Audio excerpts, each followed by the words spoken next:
Welcome to Firebreathing Kittens, a 5th edition Dungeons & Dragons podcast. Today we are joined by Borb. Hello, me Borb, Minotaur Barbarian, level 10. Me wear loincloth, not much else, and a big cape shaped like dragon wings. Me have tiny kitten on shoulder. The kitten joins us today. Runt. Hello, I am Runt.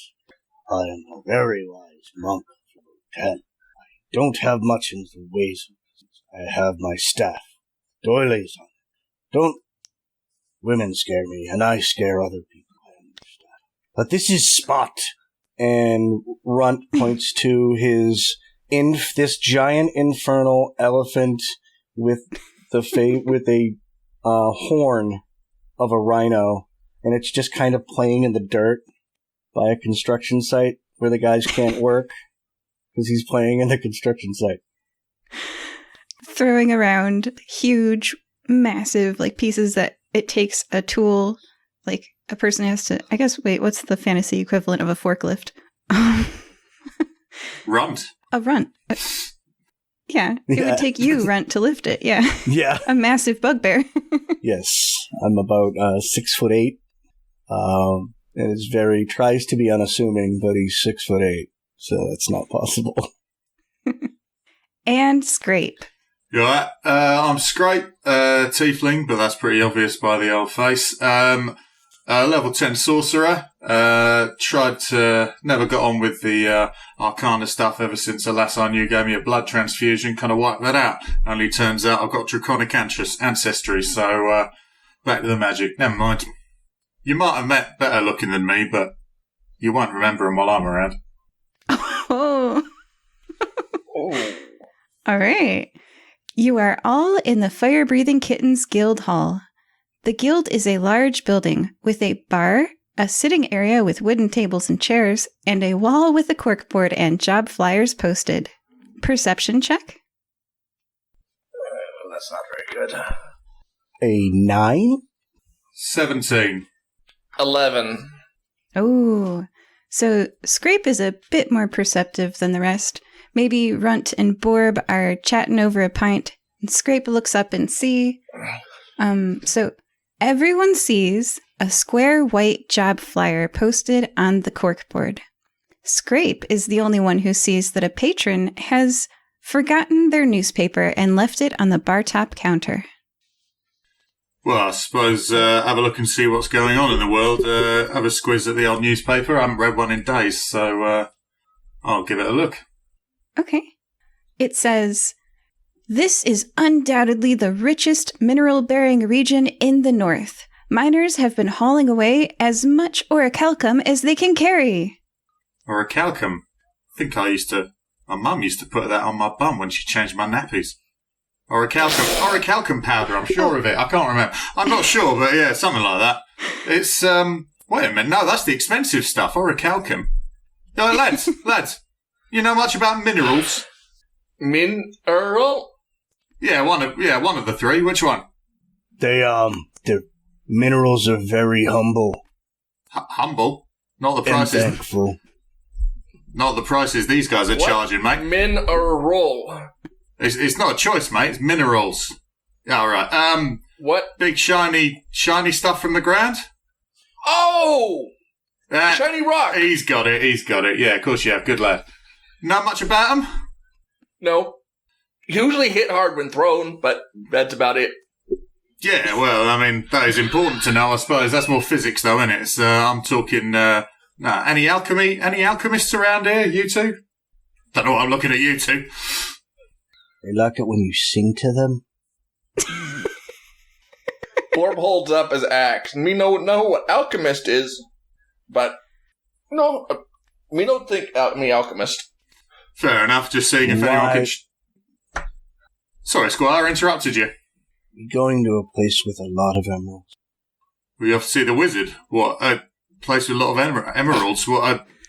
We can see wizards closer than that, mate. I just wondered. I just picked up this paper here. It's talking about these miners are hauling out a whole load of expensive stuff, and I don't know much about it. I mean, I'm Expensive stuff.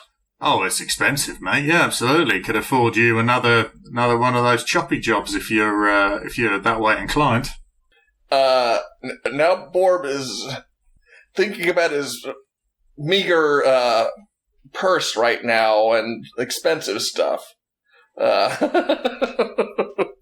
I mean, if there's other stuff going on, I mean, obviously there's. I think we've all spotted the solitary card hanging on the corkboard over there, but I don't know. It just seems like a couple of big lads like you. You're looking for some extra security work. They might find out more about it. Like you could look after them. I don't know. Borb is going to go over to the job flyer board and use his recent training in letters to see if he can figure out slowly what the flyer says. That's right. You just learned how to read. Borb is slowly learning how to read right now. He's good for you, Sunshine.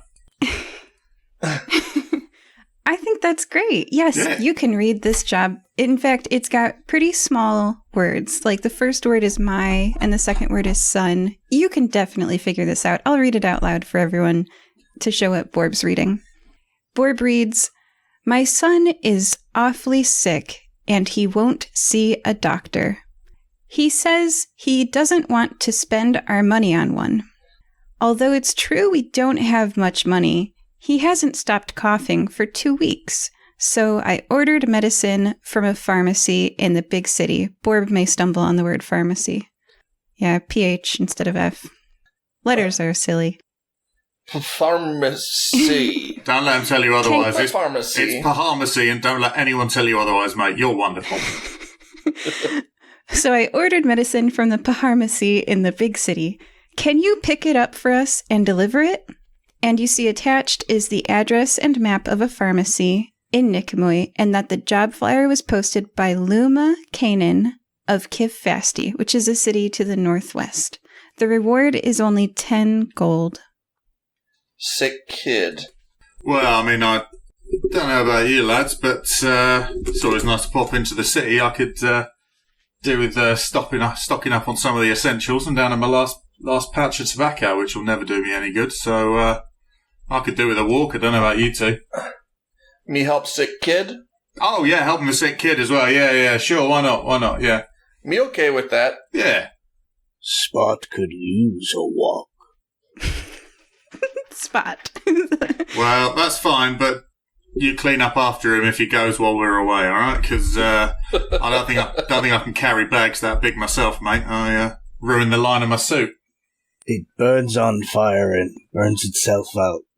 Oh well, that's a very elegant way of dealing with it. Well done. We're just going to cut that part of my track. Just going to mark that. Okay. All right, sorry, what did you guys all decide? I'm going to help the kid. It might be only 10 gold, but Borb wants to help a kid out. Bob's doing it out of altruism. Runt's doing it so Spot can use the outside facilities. And Scrape is more interested in pouncing around the town. But why not? Why not, indeed. So are you all heading outside of the guild hall to the pharmacy on the map? Pharmacy? Where I asked one of the locals. Where's the pharmacy? The pharmacy's right next to the pharmacy. Don't worry, you can't miss it. It's all good. Runt just pats him on the head and just turns him in the direction. Aww. That way. Borb looks down at Runt. Okay, thank you. Aww. Scrape pats his pockets, makes sure he's got everything he needs, and follows them. And after a quick trip out on the town, you're now holding in your hand one bag full of medicine for a Luma cannon. Okay. Location of address, Kivfasti, which is a town to the northwest. And you're all very familiar, of course, you've been in Nicomoy for a while, so you know that there's a train system that goes to Kivfasti from Nicomoy. I'm going to have to pay for 2 seats again. Borbs. We have to pay for full seat normally when I travel. Well, I could always speak to the conductor. I've got a bit of a charming guy. Maybe I could convince him to waive the fare because there's a little sick boy involved. If I make my eyes really big and quiver my bottom lip a little bit, maybe they'll let me and my lads on for gratis. You are the pretty one of the group. Well, as long as everyone else is noticing.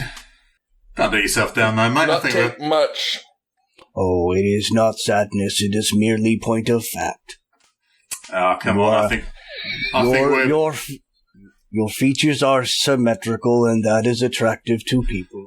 Hey, between us, we have got 3 pretty impressive silhouettes, and I won't have anyone say otherwise, mate. The Minotaur, the Bugbear, and the Sorcerer walk up to a ticket desk at the train station, behind which a bee woman, she's a human-sized bee, is sitting. She's very busily shuffling papers around and handing tickets to people. So she's a busy bee. Yes. And handing tickets to people as they hand her 1 gold. The train fare is 1 gold. There's a line.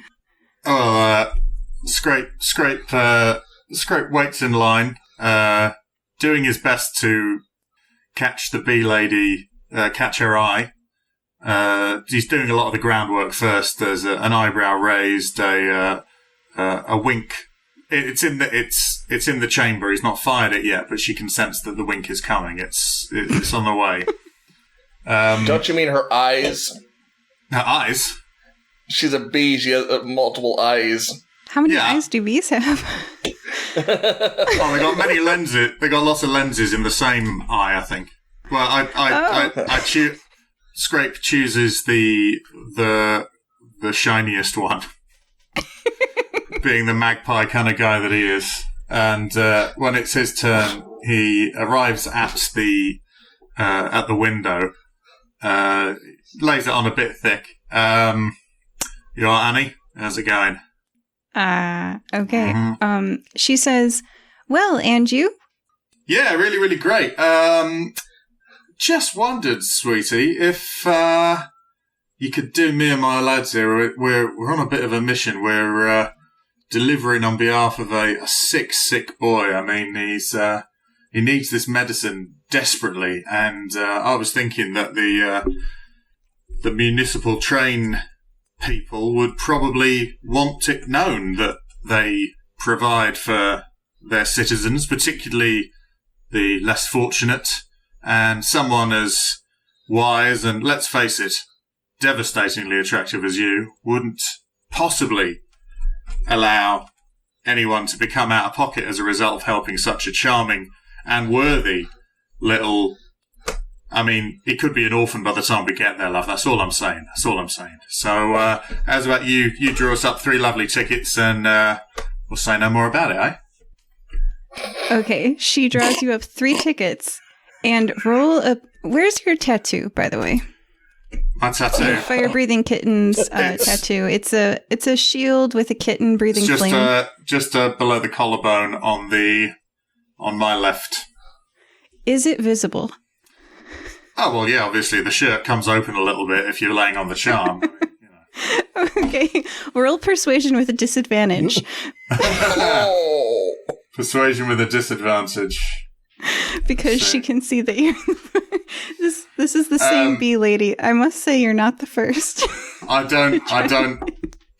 not even going to put the disadvantage in there because I just rolled a 5 natural, so...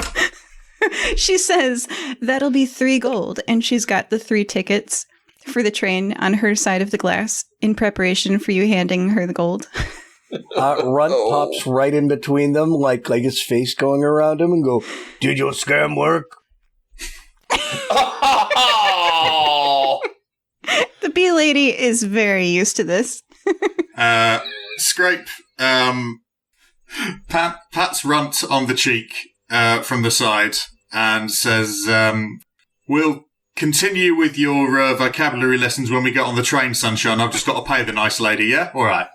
He drops 3 gold, takes the tickets without looking at her, and hisses something under his breath about how Runt will know if the scam worked once I say the scam works. How did you know her name was Sweetie? Bye, Sweetie. And I just turn around and wave to her real loud. I'm a name's yes, faces no guy, I'm afraid. That's what I remember. Oh, let's just sit down. They walk through the train station and to the platform where promptly a wooden train with glass windows pulls up. The inside has teal cushioned seats, and magically, there's a scrolling destination lettering on the top of it, near where the wall meets the roof. Do you all get inside your train? I'm gonna have a look to see if it's the right one first. Ah. I already dislike this train station a lot, so I'm not trusting it at all. The bee lady is, I think, the one challenge that no one has ever succeeded at in Firebreathing Kittens. No one's gotten discounted tickets ever. I'm gonna Scrape makes a mental note to start a support group when he gets back to the guild for the victims or the. Crud Jr. tried to pay with crab meat one time. That failed. A monist winked at her when he was really sweaty, and she was like, "No." Anyway, the scrolling destinations. I should have told her I'd treat her like a queen. I'm an idiot. I deserved it. I deserved it. Deserved it. Yeah, fair. Hold my hands up to that one. Fair point. The puns are strong with this one. Seems like that's all I've got left, sunshine. So, all right. So the scrolling destinations on this train are Vermilion, and then in parentheses, temporary, and Kif Fasty. Is Vermilion the name of the place where the mine is? Or have I completely made that up? Oh, it is. I don't think you know that yet. Fasty. But yes, there's a mine. It's temporary because it's a mine pop-up city. Yes. Yeah. Well, because I couldn't remember if I'd read that in the paper or not, if I'd read the location or not. You didn't, but that was good deduction. Oh, okay. Well, tell you what, lads. Looks like it's going to be a bit of an easy one, this one. You guys ever been to see a mine? Mine? We know, like, strange men that don't talk. I remember. No, I'd never put you guys through the pain of having to watch a mine. No, good God, no. Mine. It's you know the expensive shiny rocks we were on about earlier. That's where I met Spot. Yes, in the episode Hell If I Know, Runt and Spot met in a mine. This is not the same mine, but yes, no, exactly. No, it is not. I would have sent Spot home before we get to the station. By the way, he doesn't fit on a train. No, he does not. Yeah. So I'm going to send him home. He's smart enough to know the way by this point. Okay, me shiny rocks. We get shiny rocks. Well, I was thinking if we're on the way back, we could I think this delivering medicine. I think we're all smart enough to manage that. What if we pop into the mine, see what's going on the way back? Maybe bring home chunks of shiny rock. I would like to meet new emeralds. It's been a while.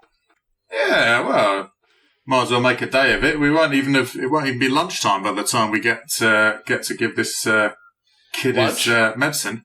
Kid first. Kid first. No eat kid. Yeah. Oh, yeah. No, sorry. No, I mean, you might be able to if we get the medicine to him too late. But other than that, I don't think we're going to be eating any kids today. I don't know about you guys, but my lot have got a bad reputation as it is with regards to the safety of kids. So I think this could be quite the community reach out if us three go and help a kid. So we'll get that done. Good PR stunt. Oh, absolutely, we'll do that in Kifasti. Is that what it's called? I don't pay attention to names. Kifasti. We go to Kifasti. I'm sure that the kids should be fast. Otherwise, well, if they're fasting, then they just need some grub. He doesn't need any medicine. But I reckon they've probably got a deli in there. We'll grab ourselves a sandwich and eat it by the mine on a lovely day out. What do you reckon? Sound like plan. We find a place to sit and relax for now. Yeah. We help the kid. I'm looking a bit pink these days. I could do with topping up my red. It's a nice day, so yeah, why not? I thought that was your natural color. Well, I'm usually a little ruddier, but I've been inside a lot lately, so yeah, get out. Stretch the old limbs out. Yeah. Sounds alright. You guys are alive, I guess. So yeah. Well, I'm funny. Oh, not I a like minute, that. sunshine. Yeah, of course. Me, very funny. I couldn't have said it better. Well, I could have said it better grammatically, but I couldn't have said it better myself, sunshine. Absolutely wonderful. Yeah, why not? Yeah.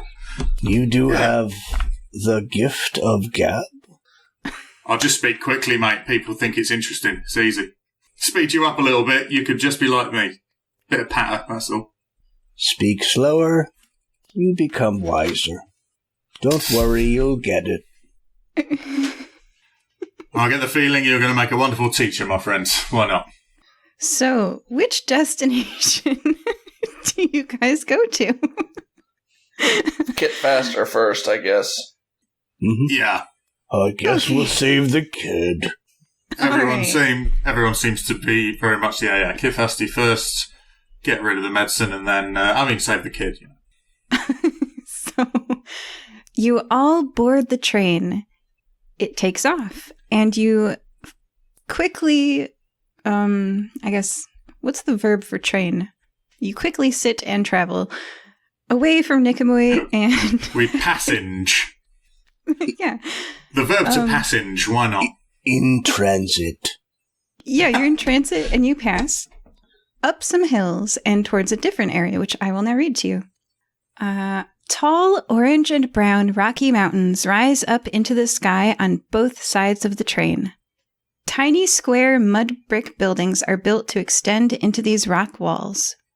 The train comes to a stop, and you're all, I assume, exiting the train and standing on the station and can see crates, barrels, and trash rest abandoned at the side of the path. This is kind of like a rundown area. Maybe one of those places that people don't sightsee in, shall we say. Maybe one of those places your pace is a little bit faster. You can see, out of the corner of your eye, an old, thin man leans up against a nearby wall. He's got dust on his face. Beyond him, the grimy alley extends into the depths of Kifasti, the slum city. Oh. Well, maybe this isn't the day out destination I had in mind. Smells bad. Borb sniffs his armpit. That might be me. Or me. Well, don't look at me. I put some of the aged spice behind each ear before we came out, but Runt, it's not. Runt picks up a piece of garbage, like a bag, and smells it. He turns to Bobo and goes, "It's us." It's Borb, by the way, so. Borb, sorry. Over time, I'll get names. Borb, Scrape, and Runt are standing outside the train station. What do you all do? There's, again, an old, thin man leans up against a nearby wall. He's got dust on his face. Beyond him, the grimy alley extends into the depths of Kifasti, a slum city. I pull out the flyer and look at the address. Okay, you can see an investigation check. Let's see what you see as you investigate, because you did just learn to read.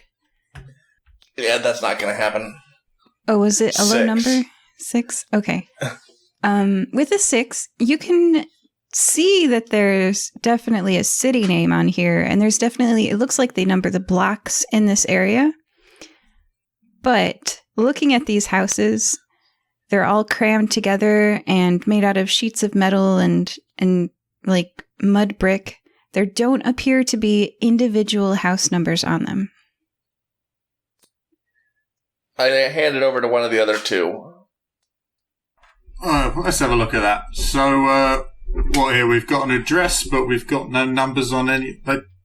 They don't have any of those cute little numbers that one of the nails can come loose and turn upside down and lead to a misunderstanding. That's no good, is it?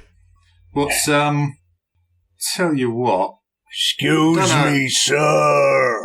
And I wave my hand and point to the man, like the old man with a crutch. The guy leading. Okay. The one with dust on his face.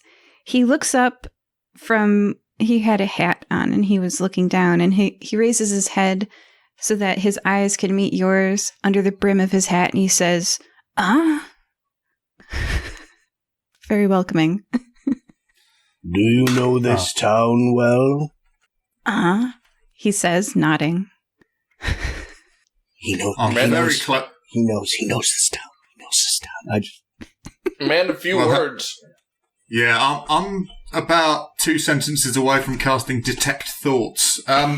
Mate, you got any idea where this family, and Scraper's snatched the flyer and is now holding it in front of the old man's nose. Any idea where this family might be found? We got some medicine for the kiddie. Do any of my players remember the person who commissioned them's name? Yeah, it was Luna Cannon. Luna There Cannon. you go. Yeah, Luma Cannon. Luna Cannon, mate. The man takes a deep breath in, turns his head, and spits on the ground. And then he nods at a house across from you. That was easy. Yeah, easy for you. They're not your boots. Well, thank you very much, mate. Me not wearing boots. Borb looks at his hooves. Scrape casts Prestidigitation on his boots to clear up the bit of gob that landed on it. Oh, he didn't spit on you, by the way. He just spit on the ground. Scrape is very, very particular. He could have sworn he saw some of it go on his boots. So he's like that, though. The man spits and gestures at a doorway with a tattered cloth for a door. Here for your trouble. And Runt reaches out his big maw and just hands him 2 silver. Aw, that's very nice. He looks at those silver like that's a lot of money to him. And the old man smiles and says, "Thank ye," and tips his hat to you.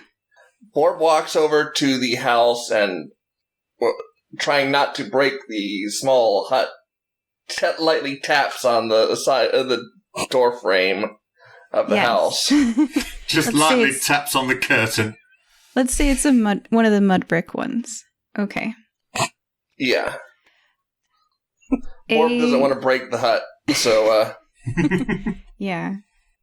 The tattered cloth is pulled aside by a hand, and you see a woman's face. She looks up and up and up at Borb the Minotaur and pales. Delivery. Borb holds up the pharmacy bag. And although she was confused for a second, the woman bobs her head and goes, "Oh, thank you," and pulls the cloth aside and gestures you in. I take it we have the pleasure of addressing a Ms. Luna Cannon. Luma nods and says, "Yes, that's me. Thank you so much for picking it up. I would have gone, but I have to take care of my son, Ted." Ted Cannon. Fine name. Fine name. He'll be a fine boy. How is he? Are you all stepping inside the mud brick shack? Borb stoops his head down and steps in. Yeah, Scrape is... I was under the impression Scrape was talking in whatever aspect of the house that he'd been ushered into from the road. Yeah. And Runt? Runt will shuffle in behind. Okay. Oh. You all see, he's in his mid-20s, so he's young, like, he's her son, but, like, he's not, like, a boy. A thin frame laying on a cot. It's like one of those emergency beds that people have. It's not, like, fluffy and soft and thick, and there's just one room in here, so it's in the corner. Ted, the son, is laying on the cot, and his chest is moving up and down rhythmically, as if he's in a deep sleep. Luma accepts the bag from you, opens it up, and takes out the vial. She walks over to Ted, smooths his hair back from his face, pats him and goes, "My poor boy," and then takes the vial and the dropper and drops 3 drops of liquid into his mouth. He coughs a bit when the liquid hits his tongue, turns his head, and then rolls over, continuing to sleep. she looks up at you all and says, "Thank you so much for getting this. I am not letting him go back to work now that he's healed. He probably got sick because the nature spirits are displeased. I've heard some people have started digging up Thul's Rock. Can you believe their nerve? So of course my son got sick. No one should ever dig up Thul's Rock. He shouldn't go that far again. I've warned him 1,000,000 times. It's a sacred place." And you can see that the sun is covered in dust. And as he breathes in, it's catching in his lungs as if he's got a deep, deep lung problem. It sounds like jagged, as if, I hate to say this, he's got black lung. He's been breathing in the fine rock dust particles. All right, what Thul's Rock? Oh, he would never dig up that. He was at Vermilion, but I hear people have been digging up Thul's Rock. What? Thul's Rock? She says that large pink stone that's a few distance units away from Kifasti. Miles, kilometers, I don't know. Are a lot of people sick here? Here in Kifasti, not so much, but in Vermilion, yeah. A lot of people have been going there to dig up gold, and they're looking for orichalcum, and they've been finding gold, but also finding lung rot. I don't know if you're familiar with the chap who likes to spend his time standing and gobbing on the other side of the road, but he was covered in similar-looking dust. Any idea who that guy is? I'm not still mad about the boots. Turns out that was fine, but, it's always nice to get the lay of the land. Oh, George? Yeah, he's one of the neighbors. Yeah, is a lot he of us... a miner? Yeah. A lot of us Kiffastians have been going to Vermilion to find their fortune. And so, of course, Ted, my son, she pats on his sleeping body. She says, well, he saw the opportunity to get rich and he took it. Well, yeah, strong lad. He could do well in the mines. But, so this wasn't like an organisation as such. This was lots of individuals going to the same place in the hope of coming home with a pocket full of valuables. Yeah, they recently opened Vermilion Mine, and it's been sort of like a new... I mean, there aren't a lot of jobs around here. I mean, she gestures at Kifasti, the slum city. Not a lot of jobs around here. So, Ted reassured me that Vermilion is plenty far away from Thul's Rock, and it's really close to Kifasti. It's just over there, and she waves her hand.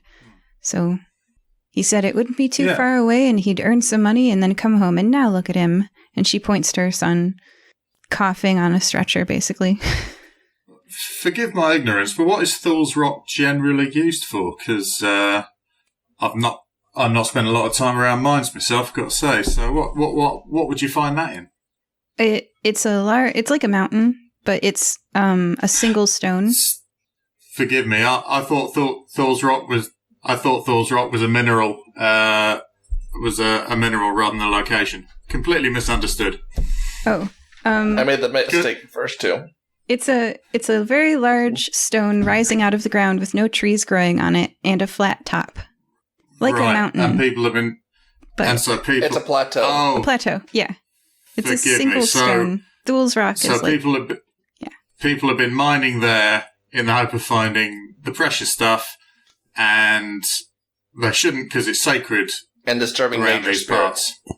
Yeah, and disturbing the nature spirits. That's what I was trying to get back to. So... Hello? Oh, his Skype dropped. He'll be right back, I'm sure. Okay. I was just wondering if But there's 2 locations, just to clarify. Vermilion. There's 2. Yeah, there's Vermilion, and then and that's the organised place. Yeah. Okay.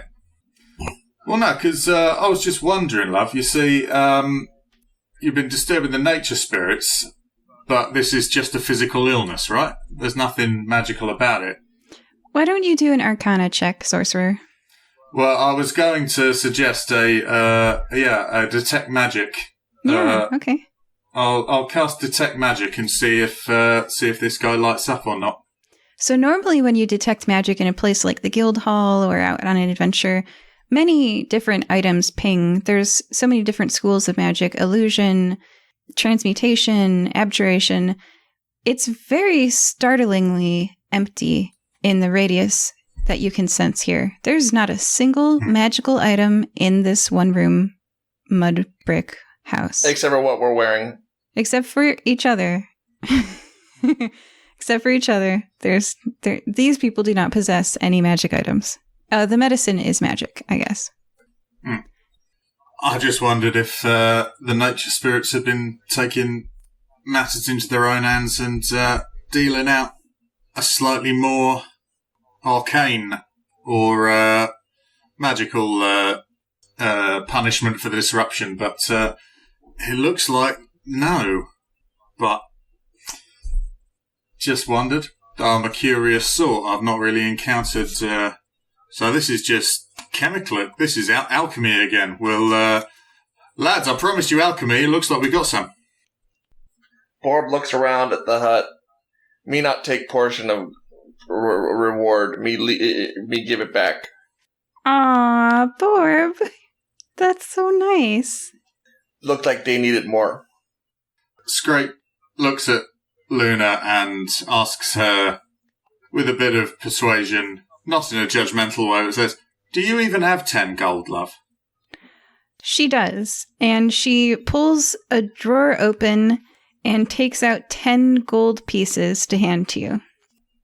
Can I do a perception check to see if I can see if that's filled with more gold? Yes. 14, I believe that is, that's an 18. Oh, an 18. Because you're so tall, you can see from your angle into the depths of the drawer, and you see that she probably only possesses 5 more gold beyond this. I'm gonna do sleight of hand and take 50 gold from my purse and put it in her drawer. Okay, roll sleight of hand. That is a okay. 6. Okay, I'm gonna roll perception for her. Okay. Now, she did roll an 18 on the dice, Runt. Oh, okay. So you might have to explain yourself as she raises an eyebrow and she says, "No, this is your 10 gold." And now she's looking a little nervous with these 3 very tall bugbear minotaur tiefling in her house.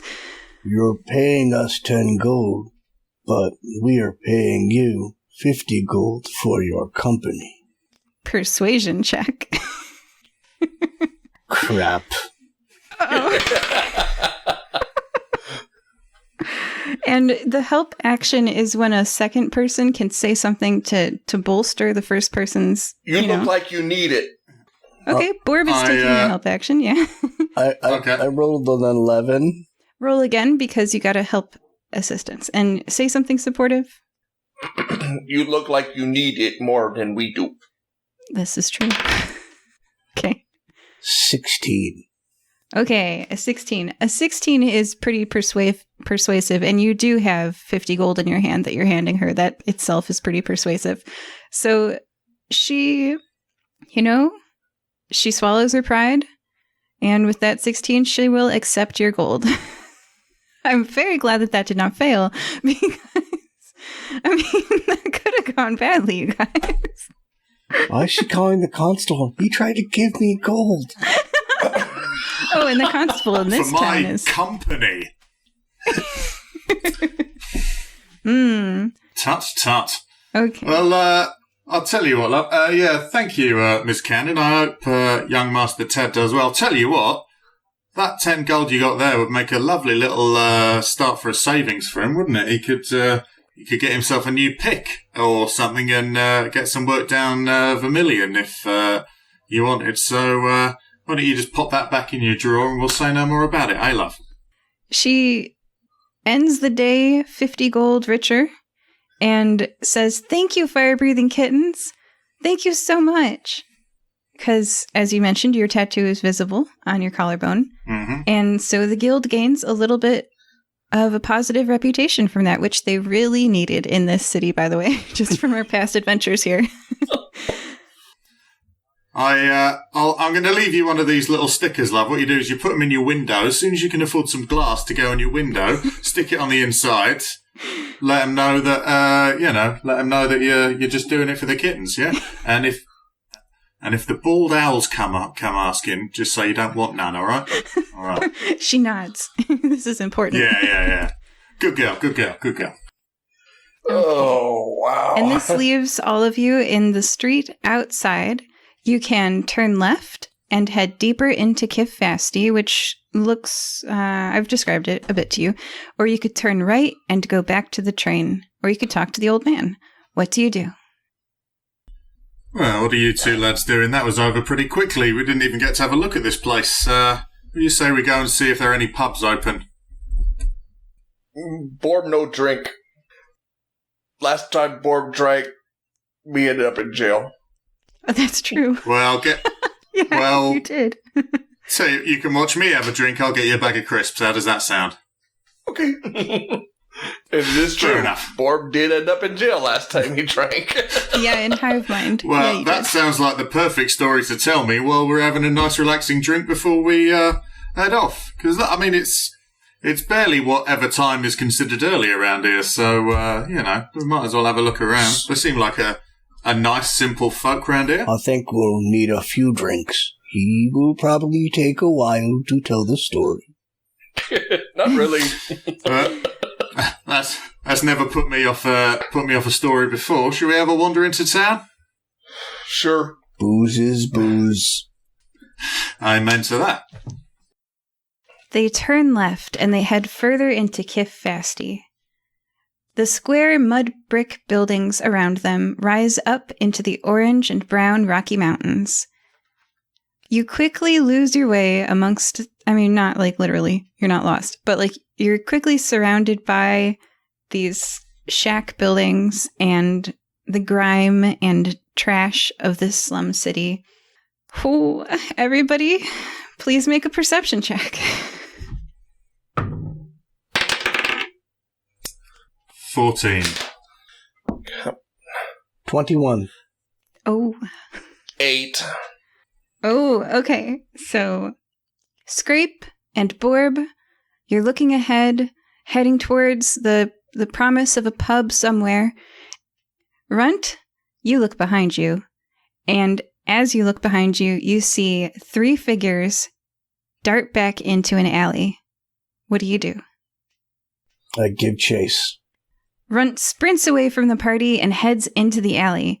As you whip around the corner into the alley, you see 3 dressed all in black with hoods over their heads figures. And I have to now pick up the page with the battle stats for the Kif Fasti encounter. Give me a second. Mm-hmm. All right. In the alley, you see 3 medium humanoid people, and they go, he saw us. And then the other one says, what do we do? And the third one says, Safiosi said to get him. They can't be in our territory. Guess we do that. And the first one says, all right. And they rush towards you. Everybody roll initiative. 13. 16. 13. 13 for Scrape. Scrape and Borb, what are your modifiers? Plus 1. Plus 2. Okay. Sorry, so I got 15. Sorry. I missed my modifier. Oh, okay. All right. So Scrape goes before Borb and Runt goes before both of you. Yep. Yeah. Runt, you have the chance to act first. What do you do?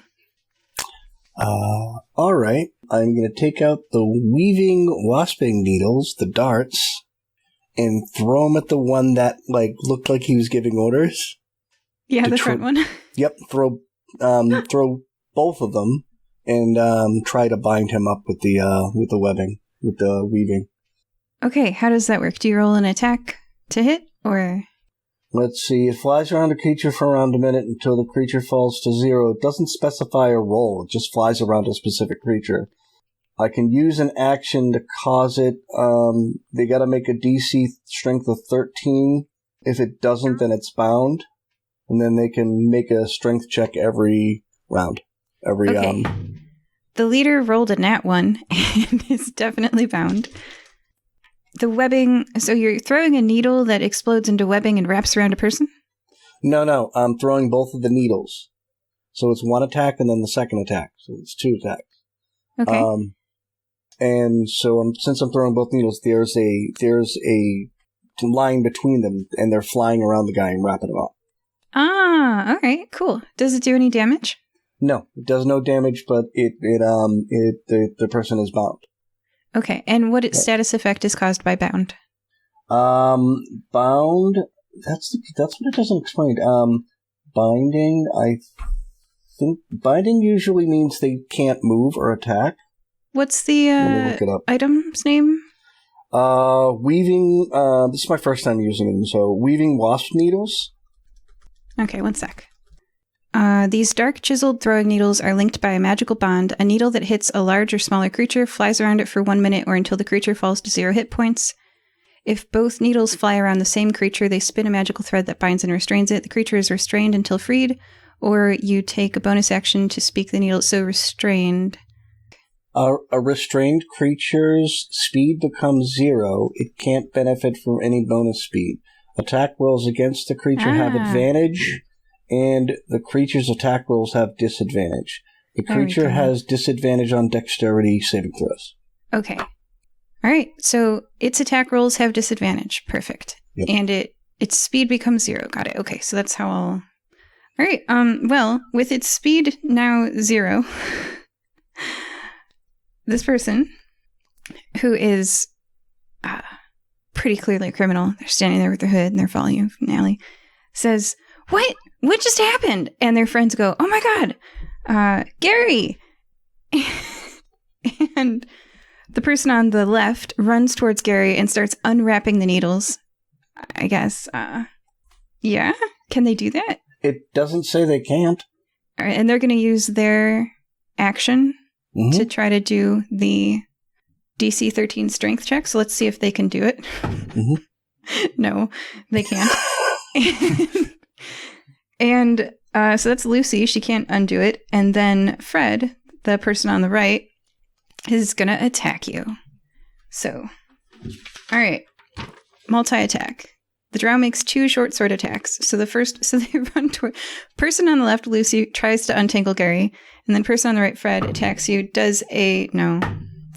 Quick Does thing, a 19 hit? Quick thing, though. My bonus action, I'm going to do patient defense. Okay. Oh, sorry. I didn't know if you were done. Okay. No, that's okay. Okay. All right. So does a 19 hit you? No. With patient defense, I'm at 20. Okay. Well, then Fred misses you twice. Oof. So these 2 are drow. Okay. I've statted them like drows, but yeah, it doesn't really matter what race they are. They're all hooded. And they're wearing masks to conceal their faces. Scrape, you're up. So far, we have that Runt is in an alleyway. He's tied up one of the people in the alleyway. The other person's trying to untie their friend, and the third person's attacking Runt. What do you do, Scrape? How far away is the alley? It's going to be probably 1 turn to get to the alley, because Runt ran there without talking to you guys. And Runt is a monk, so he's the fastest member of the party, so... Yeah, it's probably going to be a dash action to get there. Right. In that case, would I be able to cast Spider Climb and climb up the side of the building and around the corner to have a look at what's going on from on high without attracting the attention of the 3, so I can get a better look at what's going on? Yeah, you're 2 movements away from there. So if you cast Spider Climb with an action and move, you'll be 1 movement away. And at the end of your next movement, you'll be able to see into the alley. I just do like integers worth of movements for this fight because sure. Runt moved 2. So if you move 1 and cast, the next turn you'll be able to get into line of sight of the alley. So is that what you do? Yeah, I'll do that. Yeah. Scrape rubs a bit of bitumen, which I guess in American is tar, on his hands and feet and dashes up, climbs up the side of the clay buildings. Don't put your foot through someone's window. There's no glass on these. I trip over it like an elf. I'm that graceful. Don't you worry about it, love. Nothing. They won't even know I was here. All right. And now let's say that your movement speed, which is at 30 feet-ish. Yes. Your movement speed up the height of this Pueblo-style building. Next up is Borb. Borb, you're about 50 feet away from the edge of from the corner of the alley. Your friend disappeared. There was some shouting in the alley, and then your other friend, Scrape, rubbed tar on his hands and feet and climbed like a spider up the wall. What do you do, Borb? Okay, Borb is going to dash, and around the corner, do I see the guy attacking Runt? Yes, because their two short swords are melee, so they'd have to have been right close. So you see a sword swing past Runt's head and miss. Then I'm going to use my hammering horns ability to try to push him up against the guy that's attacking Runt up against the wall of one of the buildings. I can do this after I dash, so... Yes, you can do it then. Can you not? You're making faces. What do you mean? No, I'm visualizing it, that's why. Oh. Yep. Okay. And I love it. All right, charging from around the corner.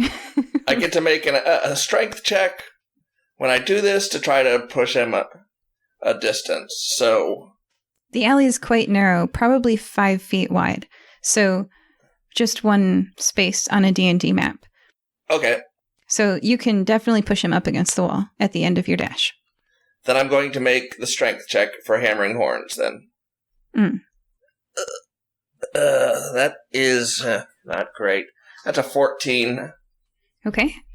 Is it against the opponent's strength check? Yes. Okay. Well, you succeed. I push the enemy up against the wall. Fred thuds into the wall, a minotaur having flung him off of Runt. Speaking of Runt, Borb, is that the end of your turn? Yes, that's the end of my turn. Runt, we're back to you. I had him. We have him. And Runt is going to take a flying leap, do like a Roman Reigns super punch to the one that's trying to unbind his boss. Right at Lucy. Okay. Right at Lucy. And I'm going to first take 2 strikes first before I decide if I'm going to flurry of blows. That is a 15 for the first. That does not hit.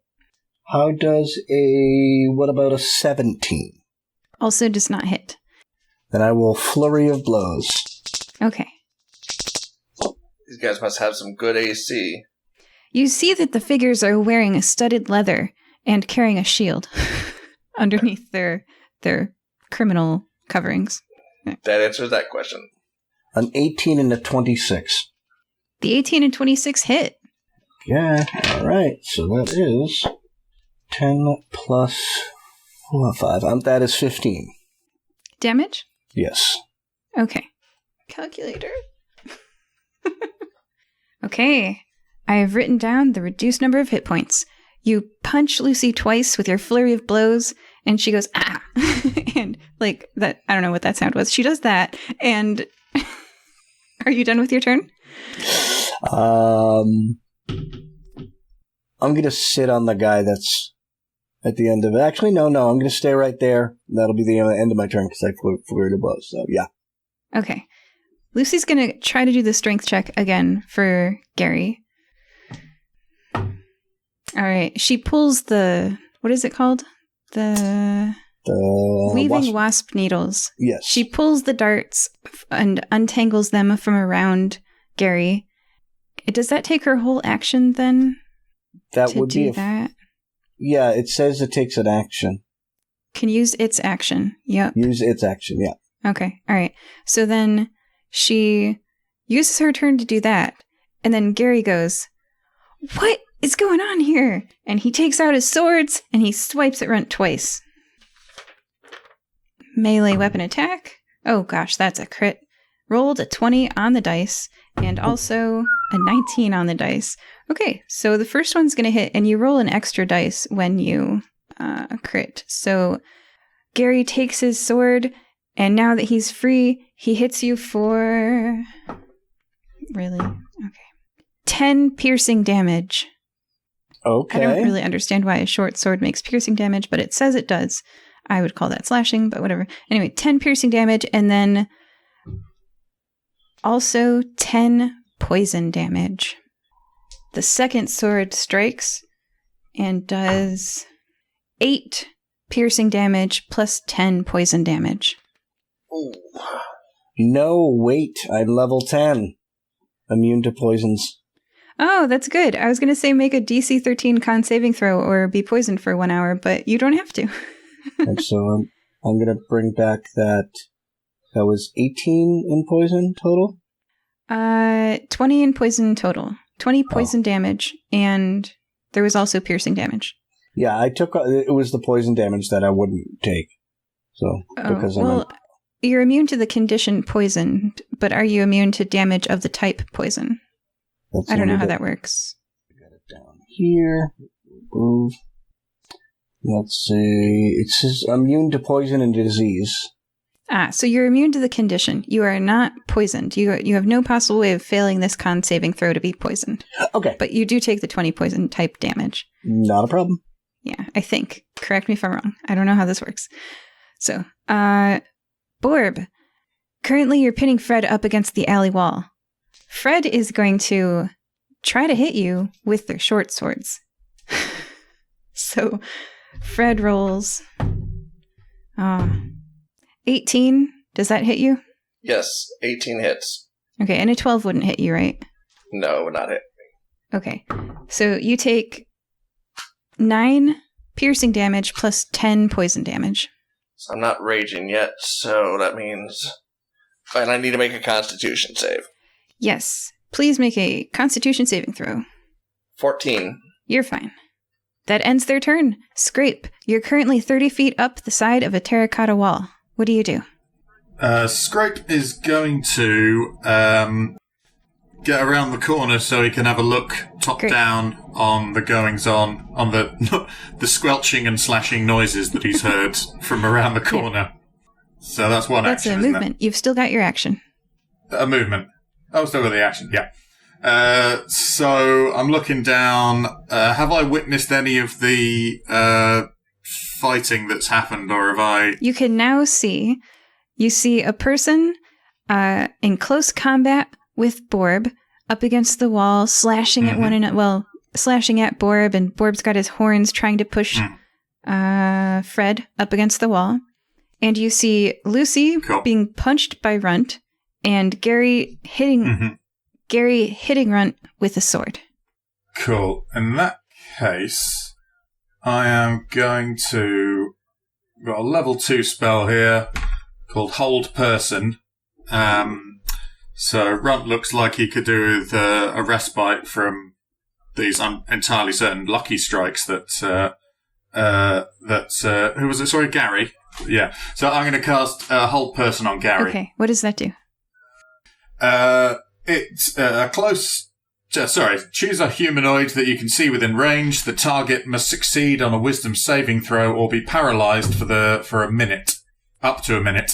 At the end of each turn, the target can make another wisdom saving throw. On a success, the spell ends on the target. Oh, the dice says 19 and they have a +4 to their wisdom saving throws. So that's a 23. Are they held? Where would I find out my... What's your proficiency bonus? 4. So 12 plus what's your charisma modifier? 7. Plus 12 is 19. So they beat it on the dice, but a 19 is a pretty high roll, so I doubt they would do that again. They did. Fair enough.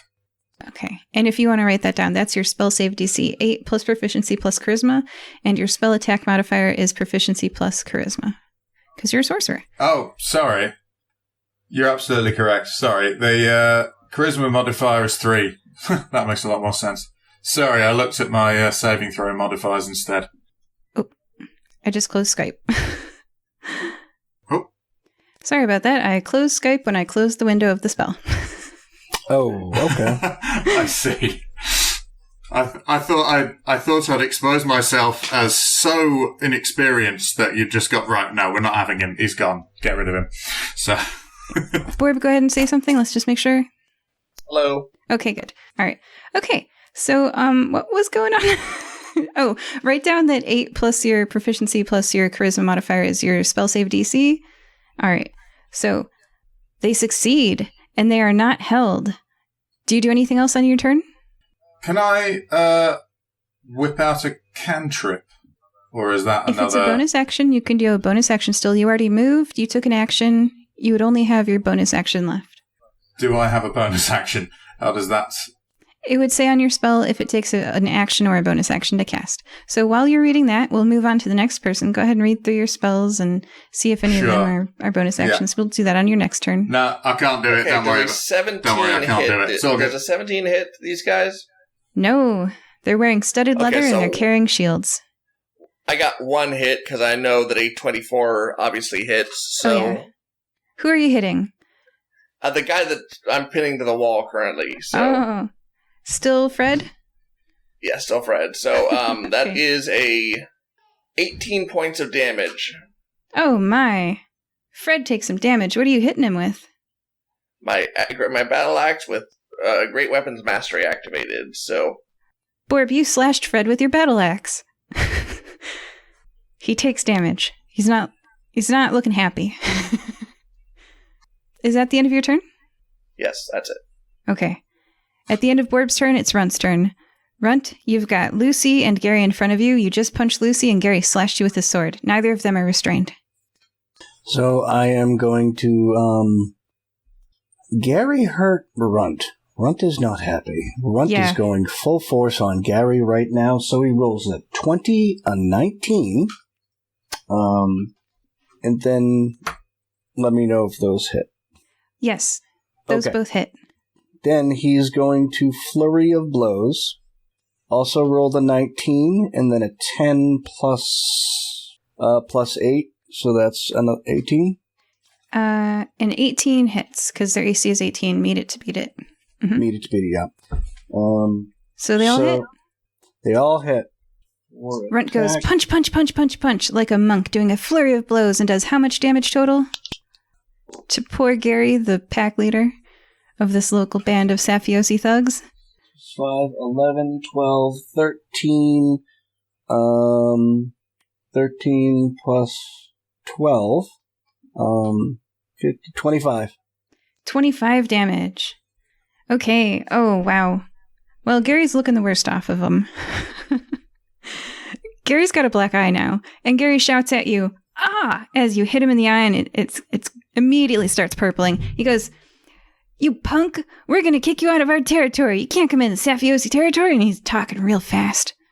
Is that the end of your turn? I go, that's the end of my turn. He waved his finger, listeners. Yes, I waved my finger. I apologize. After Runt, it's the Safiosi's turn. Lucy is going to try to hit you with her swords. She does 2 sword strikes. Non-natural 20 and a 9. Do those hit you, Runt? Non-natural 20 and a 9. The non-natural 20 hits me. Okay. She does 10. Wow. She rolled high. She does 10 piercing damage plus 10 poison damage. It is looking rough. Yeah. Runt's drawn all of the aggro from Gary and Lucy. Gary then attacks you. He's got a 19 to hit and a 10 to hit. Does he hit you? 10. He hits me with the 19. Okay, you take 8 piercing damage plus 10 poison damage as the sword he strikes you with drips a purple viscous ooze. Are you still up, Runt? 2. 2 hit points. 2 hit points. Oh. All right, well, Borb, Fred is currently grappling with your horns, Mr. Minotaur, and he's going to try to slash... Oh, gosh. Does a natural 1 automatically miss? Yes. Borb is missed by the first one. But does a 25 hit you for the second one? Ouch. Yes, 24. that hits. 24. Okay. Yeah. All right. Borb, you're going to take 6 piercing damage plus 10 poison damage as this poisoned short sword strikes across your minotaur fur. I know that a 22 passes on the Constitution save. Ah, yes, that's right. Yeah. Sorry, I keep forgetting about that. It's a DC 13 con saving throw or be poisoned for 1 hour. Poison's not that big a deal, so I keep forgetting. Okay. All right. Next up, the Safiosi shout at you, "Punks, get out of our territory! This is Safiosi land! You're not welcome at Kifasti." And he's looking at your tattoo, and he's like, "That's not our gang symbol. Get out of our land." So they think we're a gang. They think you're a rival gang moving in on their territory. And Scrape, it's your turn. Runt is at 2 hit points, and they think you're a rival gang. What do you do, Scrape? They think Scrape is going to do what he couldn't do last time. He's going to whip out the thaumaturgy cantrip and shout at them in the 3 times as loud as normal voice that thaumaturgy provides, and do his best to convince them to stop attacking us on the grounds that we're not a gang, we're a guild. Okay. So you're using thaumaturgy to give yourself advantage on this persuasion check? Or intimidation? Yes, which one are you going to use? Let me see. I am going to use persuasion because I've got a proficiency in that. Good choice. Yes. So I rev up the thaumaturgy, give it a couple of warm up a little bit because you got to do this right. And I give it. Do we know what this gang is called? They said it was the Safiosi. The Safiosi. I'm going to shout out, attention, members of the Safiosi. Far be it from me to point out another's mistake, but you seem to be under the impression that we're a gang horning in on your territory when we're actually 3 guild members looking for somewhere to get a glass of cold and wet. So if we could stop all the pokey and stabby, that would be wonderful, because otherwise things are going to have to get real arcana real fast. He shouts this at the top of his lungs, and it goes on, and the Safiosi are holding their hands over their ears. And what's your persuasion check? I rolled a 4. Advantage means that you roll the dice twice. Plus, well, in that case, I'm certainly going to ignore that one and roll a 12 instead. That's so what's your persuasion check? Is plus 7, so that's 19, and then I've got proficiency in that as well, so that's 23. 23. Yes. 23 in total. Yes. So all of them are injured. And none of you guys have gone down, and you guys are level 10 adventurers. They're used to taking out people pretty quickly. They're not used to people standing up, especially against their poisoned blades. Usually one swipe down. Like, you guys are still standing. Now, Runt, you're not looking great, but you're still standing. So that beats the DC that I had set for convincing them. And the 3 drop their swords. The swords fall down to the ground and clatter there, dripping their poison viscous ooze. And they back up a little step and they say, oh, okay, all right, hey.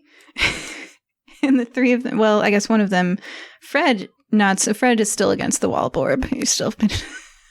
But, and Borb is giving him the nastiest glare that he can. And the 3 are going to start to back away. They're going to take the disengage action. They're now 5 feet away from you, closer to the other end of the alley. Runt is going to point to the needles and say his command word to get them to return. He decided, relax. And they can just come back to his hand. Okay. Let me look up that. I think that's because there's something about a command word. Oh, I've got this here. Unless I read that wrong. Yes, it comes back to you. Okay, so right now it is... Scrape just took his turn. So, Borb, it is your turn. the muggers have disengaged, and they are now backing slowly down the alley. How do you react? Presumably Fred isn't so much. Borb said he let Fred go, right? Yeah, sure. I let Fred go. I just give him the nastiest glare I can. You will go now. Or me. Okay. Fred starts running away from you. Dropped his poison short sword and just is running. And you're going to let him run? You're not going to chase him? I'm not going to chase him. All right. Okay. Do you do anything on your turn? I'm going to pick up one of the swords. Okay. Runt, they're still within combat distance if you'd like to react. You're the last one to get a chance to react to this. What do you do? I'm going to use one of my actions to wholeness of body and heal myself for 30. Runt was at 2 HP. Runt has something else on his mind. For 30 points. It's 3 times my monk level, so it's 30 points.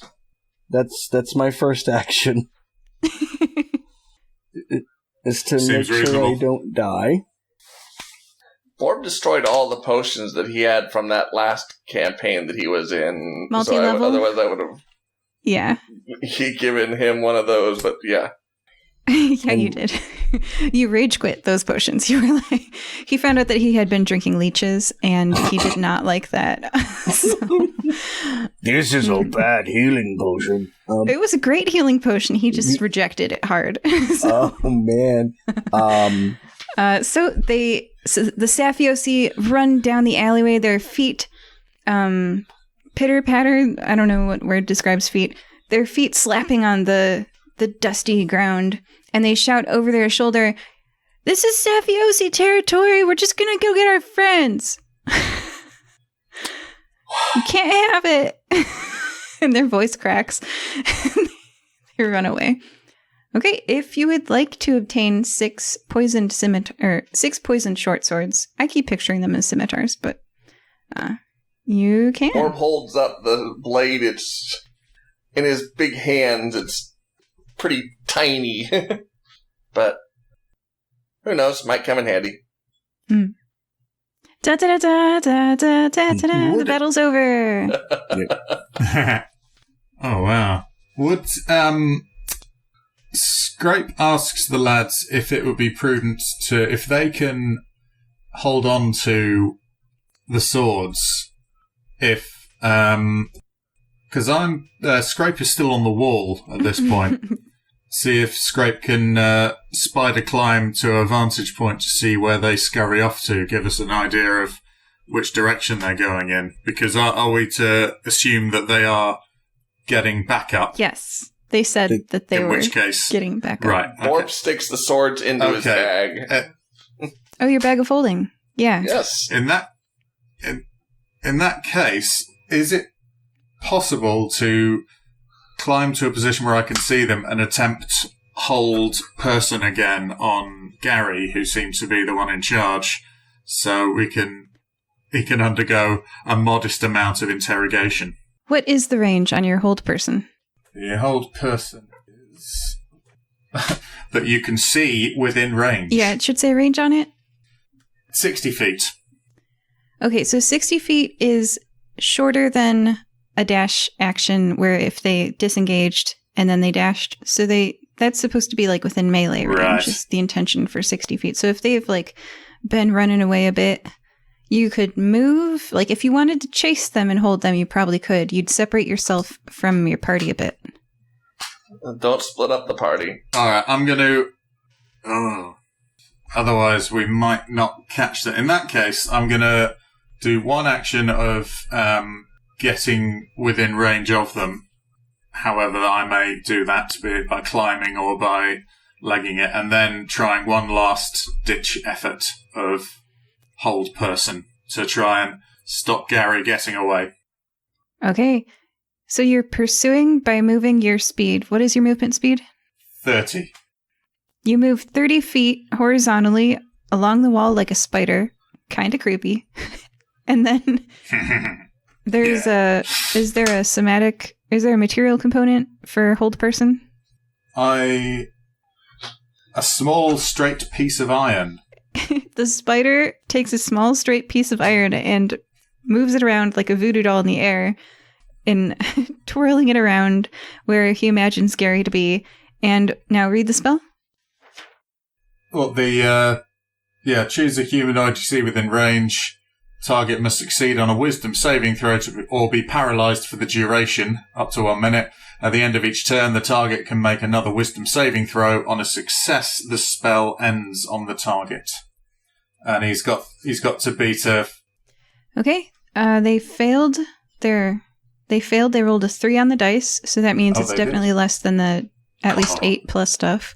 So paralyzed means that they are incapacitated, can't move and speak. They automatically fail strength and dex saving throws. Attack rolls against them have advantage, and any attack that hits them is a critical hit if the attacker is within 5 feet of the creature. So paralyzed is pretty intense. It is. In that case... Now, you see, this is where it gets interesting. He can't speak, right? It's just... They can't move or speak. So, okay. Yep. But I do have the ability to detect thoughts. Well, do you have the ability to escape from Lucy and Fred? Because they are going to whip around and pull out their short bow. So we'll get to them. So we're still in combat, apparently. Scrape is continuing the combat. Right. Borb. I'm not sure where to put the Safiosi in this modified initiative. So let's have them shoot Scrape full of arrows, and then it'll be your turn, Borb, okay? So... Sure. Hand crossbow. Seems fair. All right. Their range is 30 feet, so I'd say you're probably within there, because you did run after them and etc. Yeah. And they can have 120 feet, I think, with disadvantage. But I'll say that they're within the not disadvantage because they can move and then shoot you with their crossbow. So they're moving up towards you, and then you're going to shorten the distance, and they're going to be like, "I'm so confused. You told us to run away." Okay. And then they're going to roll a 21 to hit you and a 10 to hit you, Scrape. The 21 does successfully hit me. The crossbow does 7 piercing damage, and please make a Constitution saving throw. Nat 20. You are not poisoned. All right, the next person. That was Fred. This is Lucy. Lucy's going to try to hit. Does a 17 hit you, Scrape? A 17 does. Okay, you take 10 piercing damage. Please make a Constitution saving throw. 3. No. Even with modified. Well, someone's going to find out what poisoned is. So, if the saving throw fails by 5 or more, the target is also unconscious while poisoned in this way. So you just drop unconscious. Which also means Gary is no longer held. All right, Borb, you just watched your friend Scrape attack some fleeing people who shot him, and then he dropped and fell to the ground. What do you do, Borb? How far away are these guys? Probably like 40 feet away from you, because they did run, but then they came back. That's not even that's just a full movement for me, so... Yeah, minotaurs. What do you do, Borb? I'm going to simply walk up to them, because I don't have to do... Yeah. I don't have to dash or anything because I'm a barbarian, so... And I'm going to demonstrate to these guys why they don't want to take me off. Okay, there's my dice. Okay. That is... Okay. Much better. I'm doing Reckless Attack, Great Weapons Mastery. That's 2 hits for a 17 and a 22 damage. So that's on the first one I reach. Their AC is 18. Did you hit them? Yeah, my lowest one was a 23. Okay, and how much damage did you do total? 17 and 23.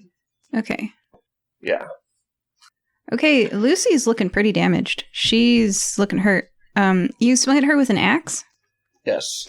Yeah, she's clutching the axe wound, and it's bleeding real bad. I should have gone rage, but I'm going to do before that. I'm going to do it now. Okay. Lucy looks bad. Is that the end of your turn? You know her friend. All right. So that's the end of your turn. Okay. Runt. one of your friends is unconscious on the ground. Lucy's looking real bad.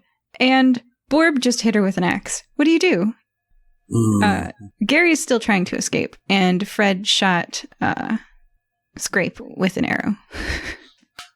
What do you do?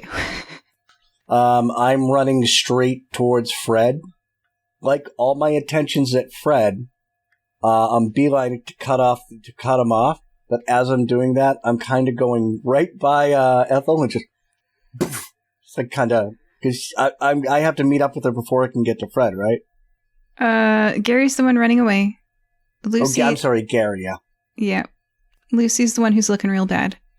Yep. So So can I get to Lucy, hit her as an afterthought while running up to Gary? No, because the dash action takes your action to move. So you can move and hit Lucy, but you can't move, hit, move. How fast are you? 50 feet. Yeah, you can hit Lucy. You can just walk up to her and hit her. Yeah. Yeah. Yeah, I'm going to walk up to Lucy. I'm going to hit her. Okay. I rolled in 14 plus 8. 22? Yeah, that 22. hits. I'm going to hit her. That'll be 9 damage. Ooh, she's still up. Then I'm going to take a dirk. And is Gary 120 feet away? No, just 30 feet beyond where you are now. He's just probably. 30 feet beyond? I'm going to throw a dirk at him. That'll be a 14 plus 8 is 24? What? 22. 22, sorry about that. Above 18. Above 18, okay. So I'm going to hit him with the dirk. That would be for 6 damage. Yeah, he has a dagger embedded in his fleeing shoulder.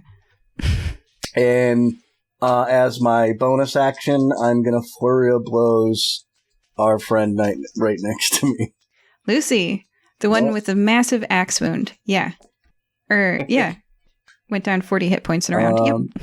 20 to hit and a 9. Oh, okay. Are you doing lethal or non-lethal damage? I'm going to do non-lethal damage. You knock her right unconscious. Shit. She looks not good. So you've got 2 unconscious people now. Scrape and Lucy. Gary's going to take out a crossbow. Yeah. So, is that the end of your turn? Yes. All right. Scrape, you're unconscious. That's the end of your turn. There are conditions for which, like, your unconsciousness ends. None of them happened. So, next up is the Safiosi. So, Safiosi are gonna... So you're attacking them, right? They're gonna attack you back. Gary's gonna try to hit you with the crossbow. Gary rolled a 24 to hit Runt with the crossbow. I am going to try to use the deflect action. Yeah? As a reaction, I can use deflect to catch the missile when you are hit with a range attack. Because that'll hit. When you... Yeah. You catch the arrow out of the air. He has to try to attempt to make a dexterity save, I believe, as was the... It says, when you do so, the damage you take from the attack is reduced 10d plus your dexterity modifier plus your monk modifier. But yes, I would have to do a dexterity saving throw to do so. Okay, it would be hitting you with 6 piercing damage. So go ahead and do your throw, or do your roll. Yeah, that's very easy. 18 Okay. was the roll. So that would be reduced to 0, so I don't take any damage. Okay. Runt snatches that arrow right out of the air and just looks at Gary. If I catch it this way, I can spend a key point, which I'm going to because I've never been able to do it, and throw it back at him. Oh man, you're only 30 feet away. Like that, it would hit a person if you threw an arrow at them. Okay, roll your to hit. Normally this hand crossbow gets a +7 to hit. I don't know if you get that when you throw the arrow, but it counts as my range attack. Oh, okay. With a weapon or piece of ammo you just caught as part of the same reaction. You may take this action with proficiency. That is 13 plus 8, 21. That beats 18. You hit him with his own poisoned arrow. I'm going to roll the damage now. You did 6 piercing damage on Gary with his own. And he needs to make a Constitution And he save. needs to make a Constitution saving throw. And if he gets really bad, he could just, oh gosh. Well, he rolled a 9. He has +5 to that, so 14. So he passes. He's not poisoned by his own arrow, but that's kind of funny. That would have been... Would be great. He actually takes another +4 because of my strength modifier. My dex modifier. Oh, of damage? Yes. All right, he's down. And Fred. I kind of forget where Fred was. I think he was standing next to the unconscious Scrape. Now he's near Borb then. So Fred's going to try to hit Borb with his short swords, and Fred's like, Lucy! Wait, didn't he drop it? Didn't he drop his short swords earlier? Oh, crap. You've got his swords. Oh, man. Okay, Fred's going to do a courage roll. Fred's pretty courageous. So he's going to stand back 5 feet and try to hit Runt. No, Borb. Borb? Yeah, he's going to try to hit Borb with an arrow. Oh, I'm going to use my new magical item. Well, he missed you, so... Okay, Right. If he had hit me, I have a new... You gave me gloves of arrow snaring last... Oh, man, these people are not... It's not going well. All right. He's still catching things left and right. At the end of the Safiosi's turn, Borb, it's your turn. I'm raged. I see one last target. And, it's, oh shoot. Back up. Reroll that attack roll. Huh? What? I used reckless attack last round. Oh, you get disadvantage on attacks, do you? No, it gets advantage. Okay, so 9, 10, 11, 12, 13, 14, 15. It would have been a 15 to hit the second roll. Never mind. Okay, all right, He keep still going. missed. Yeah, keep going. Okay, he still missed me, so... That is a 19 and a 23. Those are both hits, so that's a 23 and 20 total, so 43 points of damage. Oh my, against Gary or Fred?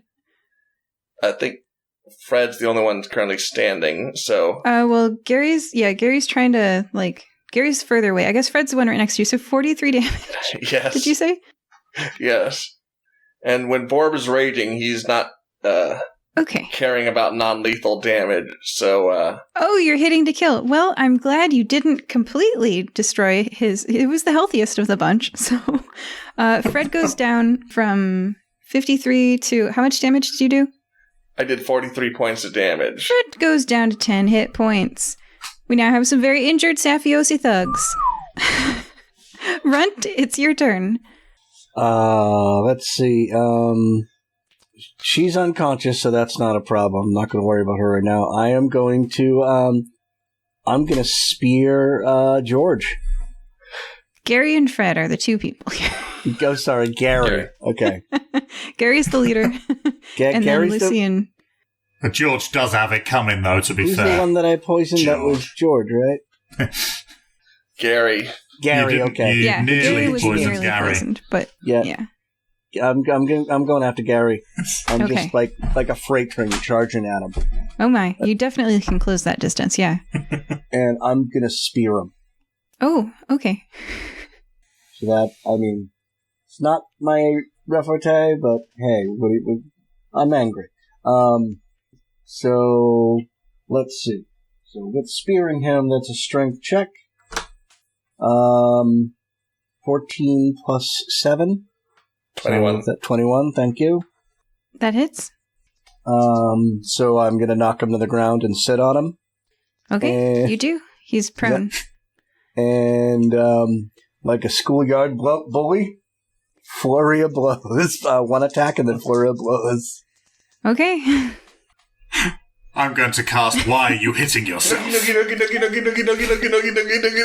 So, one attack is, let's see. One attack is, 24. The other ones were 12 and 14. The 24 hits. Oh, fantastic. And that will do a whopping 6 damage, non-lethal. Okay, goes down from a 28 to 22. It's their turn.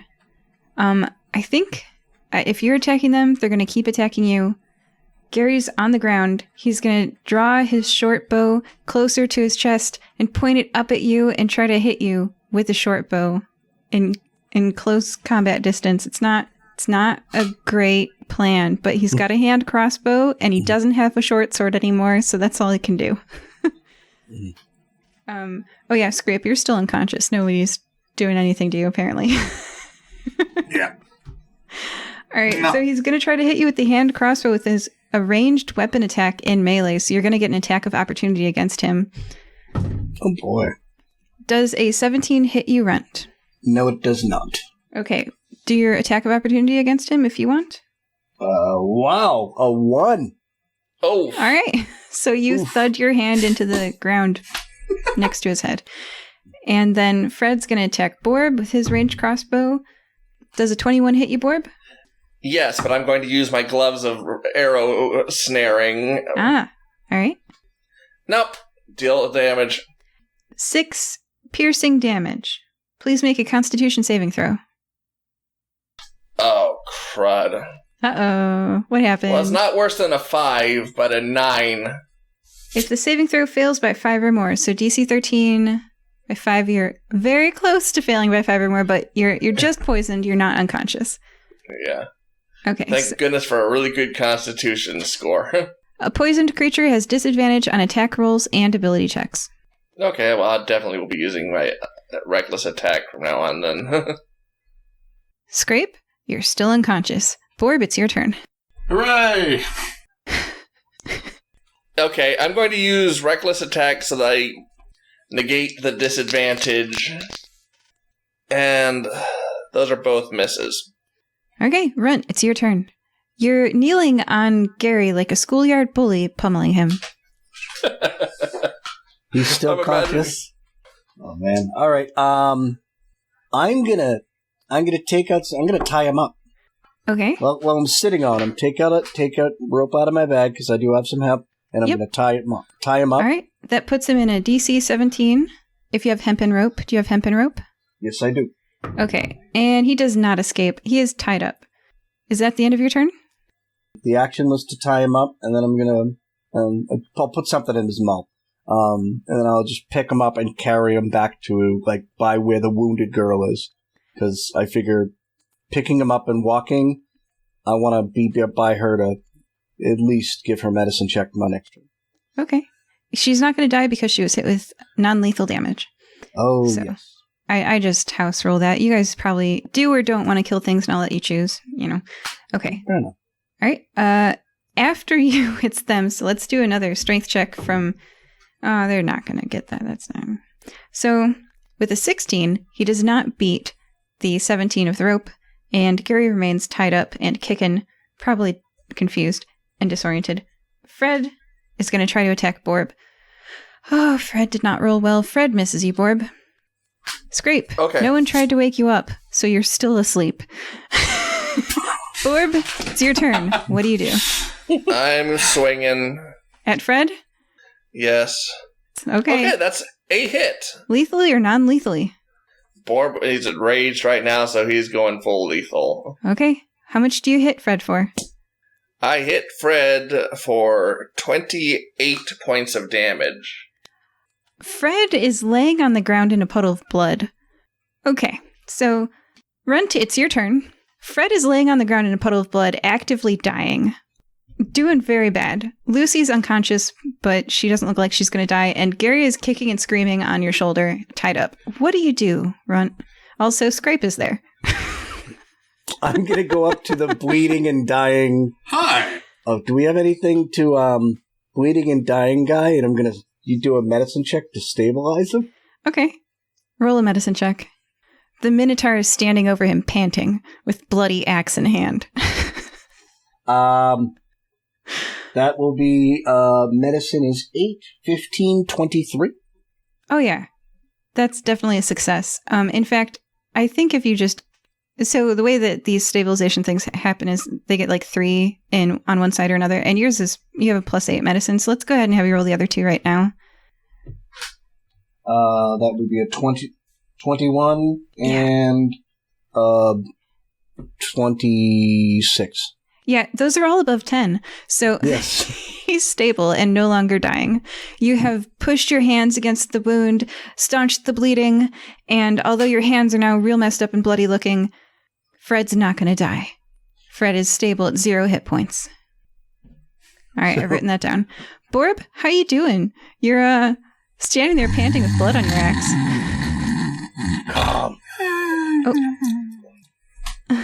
Borb settles down from his rage.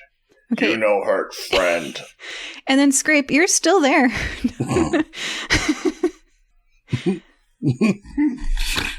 Borb walks over to Scrape and nudges him with his hoof. He's awake now. That's all it would have taken. It says the target wakes up if it takes damage or if another creature takes an action to shake it awake. Borb, he wakes up seeing Borb's head inches from his face. You wake up now. Oh, I don't think I'll ever sleep again, Sunshine. You missed all the fun.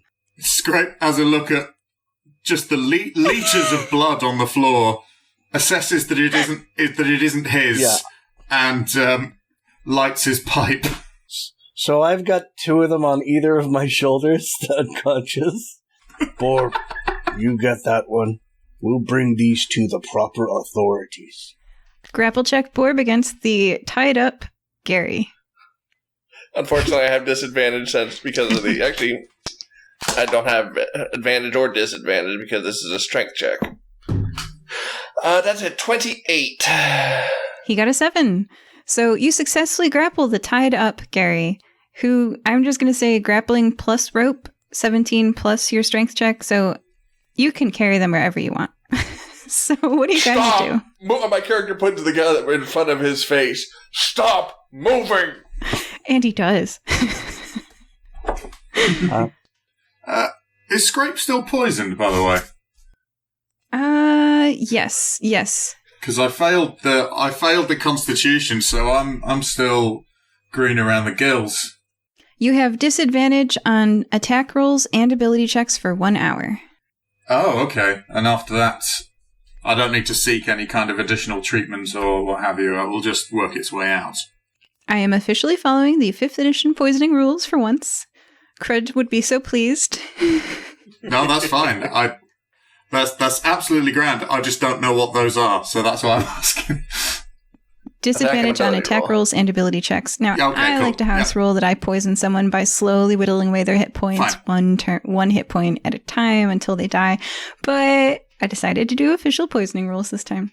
So, anytime you make an ability check or an attack roll, roll it twice and take the lower. Well, I'm in your debt. Yep. For 1 hour. Okay. For 1 hour. Okay. Gotcha.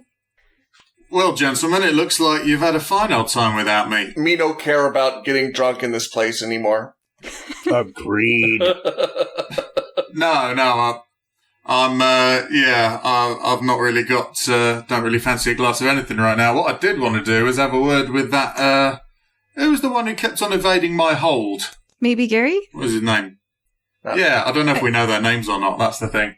But anyway, the one who looked like he was in charge, the one who was carving you up rather nicely, Gary. Runt. That's Gary.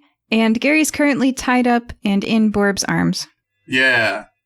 Oh, it's you, isn't it, Sunshine? What are you playing at? Why? You're in our territory, Gary says. Right, but we're not a gang. Why do you have a tattoo? Got a tattoo because they're cool. Anyway, it's part of a guild. Oh. Gary looks downfallen. It's like a gang, but we occasionally get paid. We Oh. were just bringing medicine to a It's a bit of a small palaver. child. You decided to be mean. I don't know what it was about the three of us that gave you the idea that we were out looking for trouble, but I understand. Says the bugbear. right. Well, yeah, obviously I understand. What I'm saying is, what's going on? Why do you need to be in a gang anyway? Haven't you got a scared straight system out here or something? What's going on? He looks around with sarcastic eyes and says, "Oh yeah, we have so many programs here. I'll just go to one after school." Yeah, all right. Well, fair play, I suppose. But no need to be like that anyway. So, what? So, just how many gangs are there around here? What's going on? Just one. Safiosi's a place to be. Nice. No, but I mean, how many actually are there? Because, like, is it just you or what? Seriously. Oh, are you asking how many people are in his gang, or how many gangs exist? I was asking how many gangs exist, but Insight check on him. All right. I assumed that he was saying there's only one, as in there's only one. Oh, 6 + 2. I'm not getting much from it. Yeah, you believe him, and he insists that only the Safiosi exist in town. There are no other gangs. Well, it sounds like that checks out. Don't know about you, lads. We have idea. May deal with it when we get back. Killed. These people need help. Got my eye on you. Well, yeah, as we've seen. Now, if we let you lot go, head off back. Notice we didn't kill you. Half of that was by accident, but notice we didn't kill you. I imagine I did some brilliant fighting in that last bit that you probably won't even remember how good it was. But you were this close to being nothing, mate, right?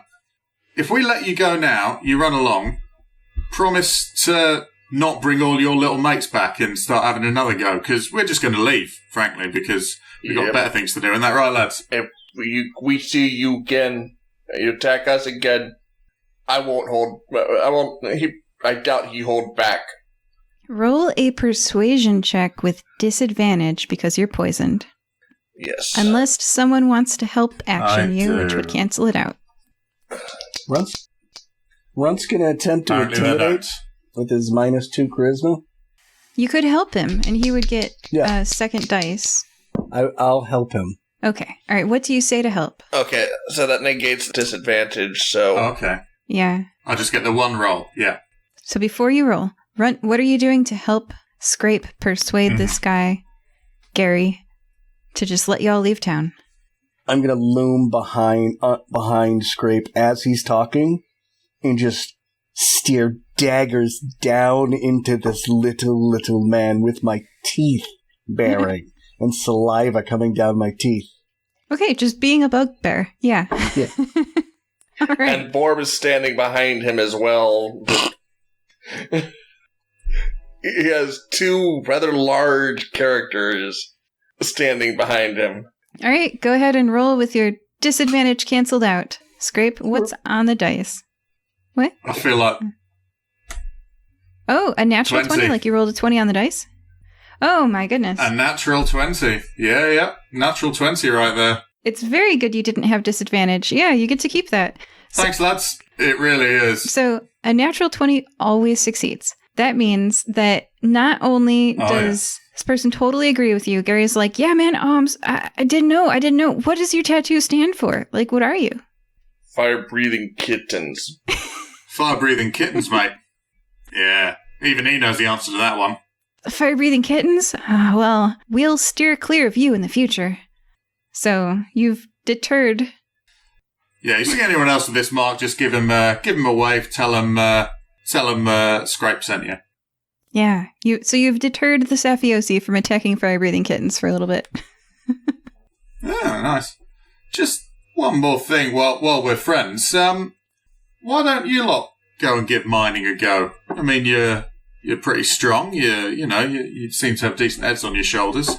Why the ganging? Why that rather than because our mate Ted, he was a miner for a little bit and probably go back to it. Just wondered.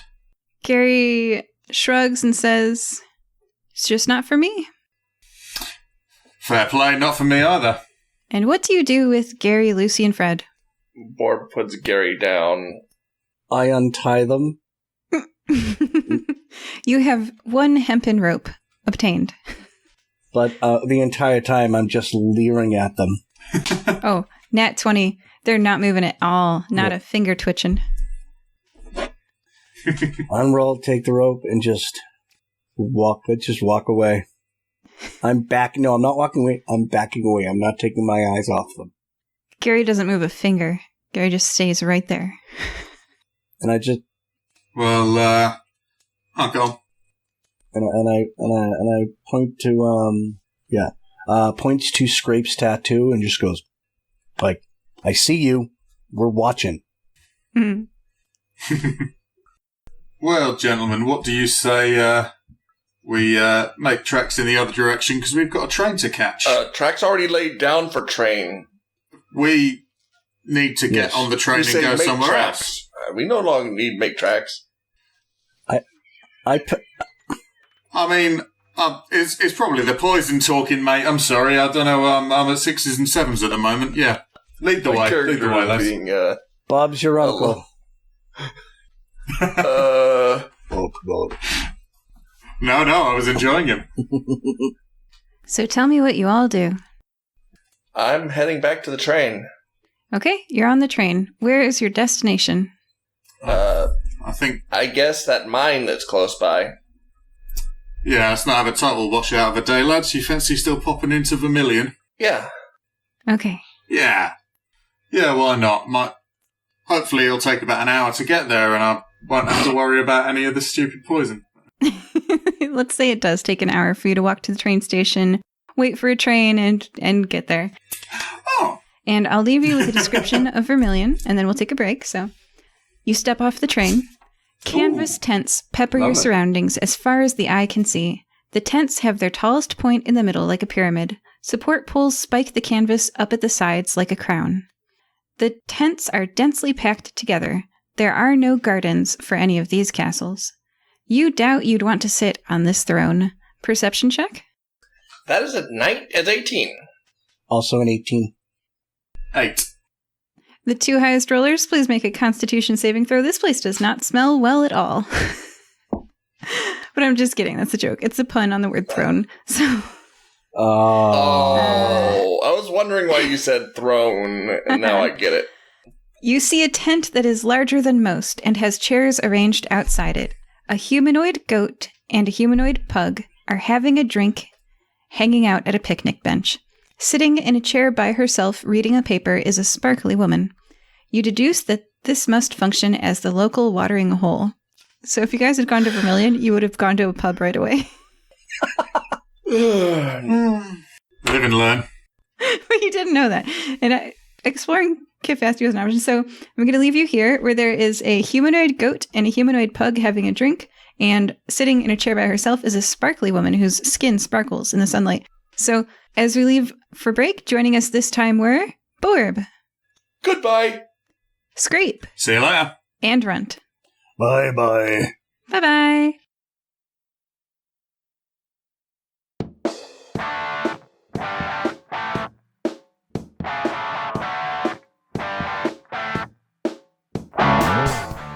Prequel, Sequel, Requel is a web series where a panel of cinema-loving comedians take classic films and give them a prequel, a sequel, and a reboot or reimagining, just for you. Every Sunday evening at 8 PM UK time, we gather on Facebook and present our 1-minute pitches so that you, the audience at home, can vote on who is most inspired. After all 3 additions to the cinematic canon have been completed, then it's over to you, the audience, to give us suggestion titles to add to long-running film series. Think you know the best title for the upcoming Star Wars film? Tell us. Do you have the perfect name for the 9th Police Academy film? Of course you do. Come along and find us, and you can also watch the shows afterwards on Facebook and on YouTube. Look for Prequel, Sequel, Requel on Facebook to follow us on all of our cinematic adventures. See you soon.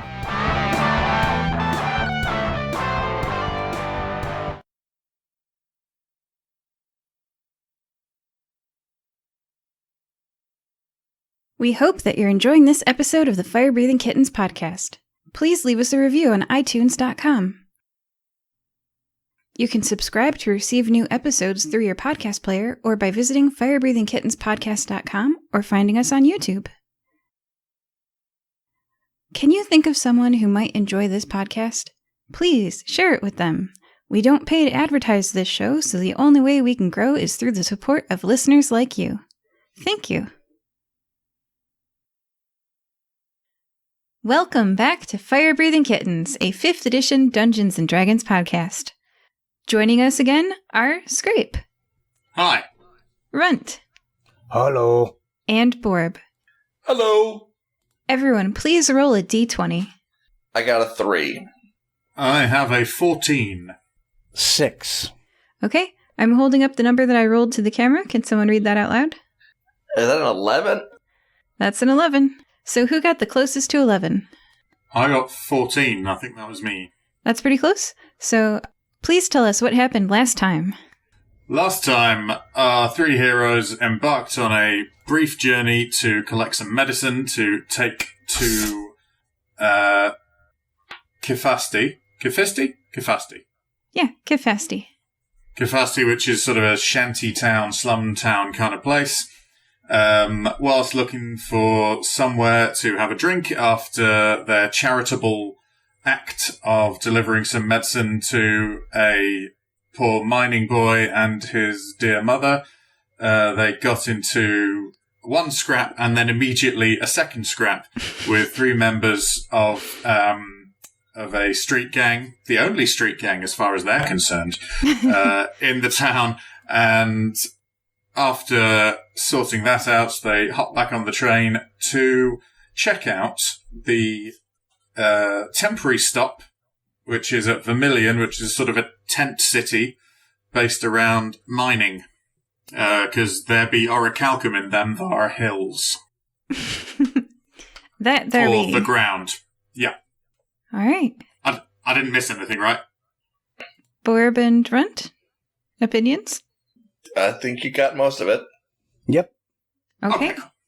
Canvas tents pepper your surroundings as far as the eye can see. The tents have their tallest point in the middle like a pyramid. Support poles spike the canvas up at the sides like a crown. The tents are densely packed together. There are no gardens for any of these castles. You doubt you'd want to sit on this throne. You see a tent that is larger than most, and unlike the others, has room in front of it. There are chairs arranged outside of it. A humanoid goat and a humanoid pug have drink in hand and are hanging out at a picnic bench. Sitting in a chair by herself, reading a paper, is a sparkly woman. You deduce that this must function as the local watering hole. What do you do? Pretty lady. Is goat for sale? Do you say that out loud? I think you better ask him. Goats. They taste good. Did you say that out loud? How loudly did you say that? I kind of under my breath. Okay, all right. Actually, no, regular room. I'd probably say a regular room, like I'm talking to just talking to my friends. She's going to do a perception check. Okay. She rolled a 3. You're fine. She didn't hear you. All right, mate, keep it down a little bit. We all like a bit of the old goat curry, but not when they're sat there chatting to a pug. Come on, behave. Ooh, puppy. Do you say that out loud? Yes, I do. Perception check from her. A 4. Wow, these guys are really into that conversation. Uh, Well, lads, it looks like this is a place we can finally get a drink. What do you say we have a look in? And if you've got any opinions on the flora or fauna around, keep it to yourself, yeah? I don't like flowers. What fauna? Okay. I said what fauna? Yeah. What's fauna? Go get around for everybody. okay, you're approaching the picnic table and the tent, right? Yes. Okay, you hear the pug person asking the goat person about something about living conditions and something about inequality and something about breeding disease. The goat person, make an insight check as you walk past them. Oh, 19. Okay, from afar. Borb's watching. 20. 20. All right, well, you're both able to tell the goat's posture, Borb can see from a distance, stiffens, and she sits up straight. And Runt, close by, can hear that and can see the goat's facial expression. Her eyes squint, and she breathes out heavily at what the pug person is saying. Runt, do you keep walking past to get your alcohol, or do you listen in more? I listen in more. Oh. I am curious to see what my dinner has today. I mean, not my dinner, because that would be rude. Don't think I've come across these type of creatures. Okay. You can catch from the conversation that the pug person, who the goat calls Alicia, and the goat person, who the pug calls Ida, are talking about the miners here in the camp. The pug appears to be an out-of-town investigative reporter, and Ida, the goat person, appears to be the owner of the land on which Vermilion Mind is. Oh. As they talk, the conversation gets more and more heated, and flames start appearing out of the goat's ears, just tiny little flames, as she literally is hot-headed. Said it before I got the chance. Yes. Alicia, the pug person, is asking Ida, the goat person, for more information about how is it that she lives in a fancy permanent structure house, while the people who are mining her land from Kifasti, the workers from Kifasti, are living in cold, damp tents. The goat starts to get crankier and more upset as Alicia, the pug person, insinuates that Ida, the goat person's inhumane conditions are why the Kifasti workers are getting sick. She has a point. I say that so that I pretty much peek my head between their conversation. Goes, she has a point. Oh, okay. Ida's going to react to you judging her by stomping up and off and past the sparkly woman who, noticing the commotion, sets down her newspaper and pays attention. The pug leans back, satisfied with herself. What do you all do? I'm going to walk up. I mean, I didn't hear that conversation, but I saw how the reactions of the two individuals. That goat meal person was rude. They're really rich. Scrape sidles up and joins with Borb and Alicia, and makes a polite inquiry as to everything all right, love? Alicia the pug leans back and crosses her arms across her chest, satisfied, and goes, "Yeah, just a tiny taste of what's coming to her after I finish my story." You sound formidable. Me like story. Oh. Tell you what, this one still owes me a story about from when last time he had a drink, so we could tell you that one if you want to try out your story on us. We're pretty good at stories, so you want to try out, dry run of it, then we'd be more than interested to hear it. Okay, you all sit down at the table, Runt's collecting the alcohol, and you can settle in with the pug. She introduces herself as Alicia Azamais. She's a humanoid pug dog. She's a journalist investigating Vermilion and the mines in the area. She is reporting on the human rights abuses against the Kiffastians. She was talking to Ida Smeaton, a humanoid goat with fire magic. She is a prospector who came here very early and was able to stake a claim. That's how she got the rights to this land. And Alicia tells you how she feels that Ida's poor treatment of the Kifasti workers on her land are to blame for their suffering. The mine collapses and the black lung are both preventable, she says, as is the trench foot and other sickness caused by just standing in wet soil for days on end when it rains. Alicia seems very satisfied that Ida has gone away and tells you as she wraps up her story that she's going to write the expose of all exposés on this mining town. Why do you think the caves are collapsing? They're poorly constructed, says Alicia. Alicia, being a pug person, I guess might have like a snorting after she talks. So she says they're poorly constructed, she says, and then snorts a few times. Oh, that's adorable. Good puppy. So, whilst I agree, adorable and good puppy, why has no one else spoken about this? Because this has been here for a little bit. I read the paper earlier and it spoke about this place and it just said it was going to be looking for orichalcum and that you'd have thought they could have spent a bit of money if they're going to be getting that much kind of, loot out of it. You probably still have that paper on you, don't you? I whip it out from wherever I keep stuff. I take it out from my my overcoat and stick it on the table and go, what's the name of the paper I picked up? The Daily News. the Daily News. Gosh. Yeah, you don't work for this outfit, do you? I do, but I'm an unbiased reporter. These are papers that people can publish stories. Like, we're not opposed to that. We'll accept your money. And you see that a lot of these papers are stories like, crime is down in Kifasti, and it's a healthy climate for lungers. Come on out if you're a lunger. The dry air is perfect for you. And there's also the one you saw before, which is, this is undoubtedly the richest mineral-bearing region in the north. Miners have been hauling away as much gold and orichalcum as they can carry.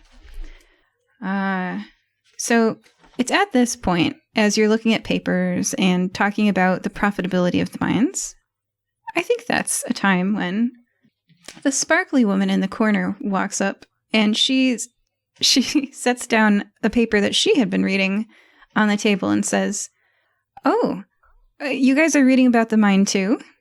Yes. Also, this paper liar. It says crime down in Kit Fasty. It probably is. Yeah, we. Because it might be now. But What do you mean by fresh air?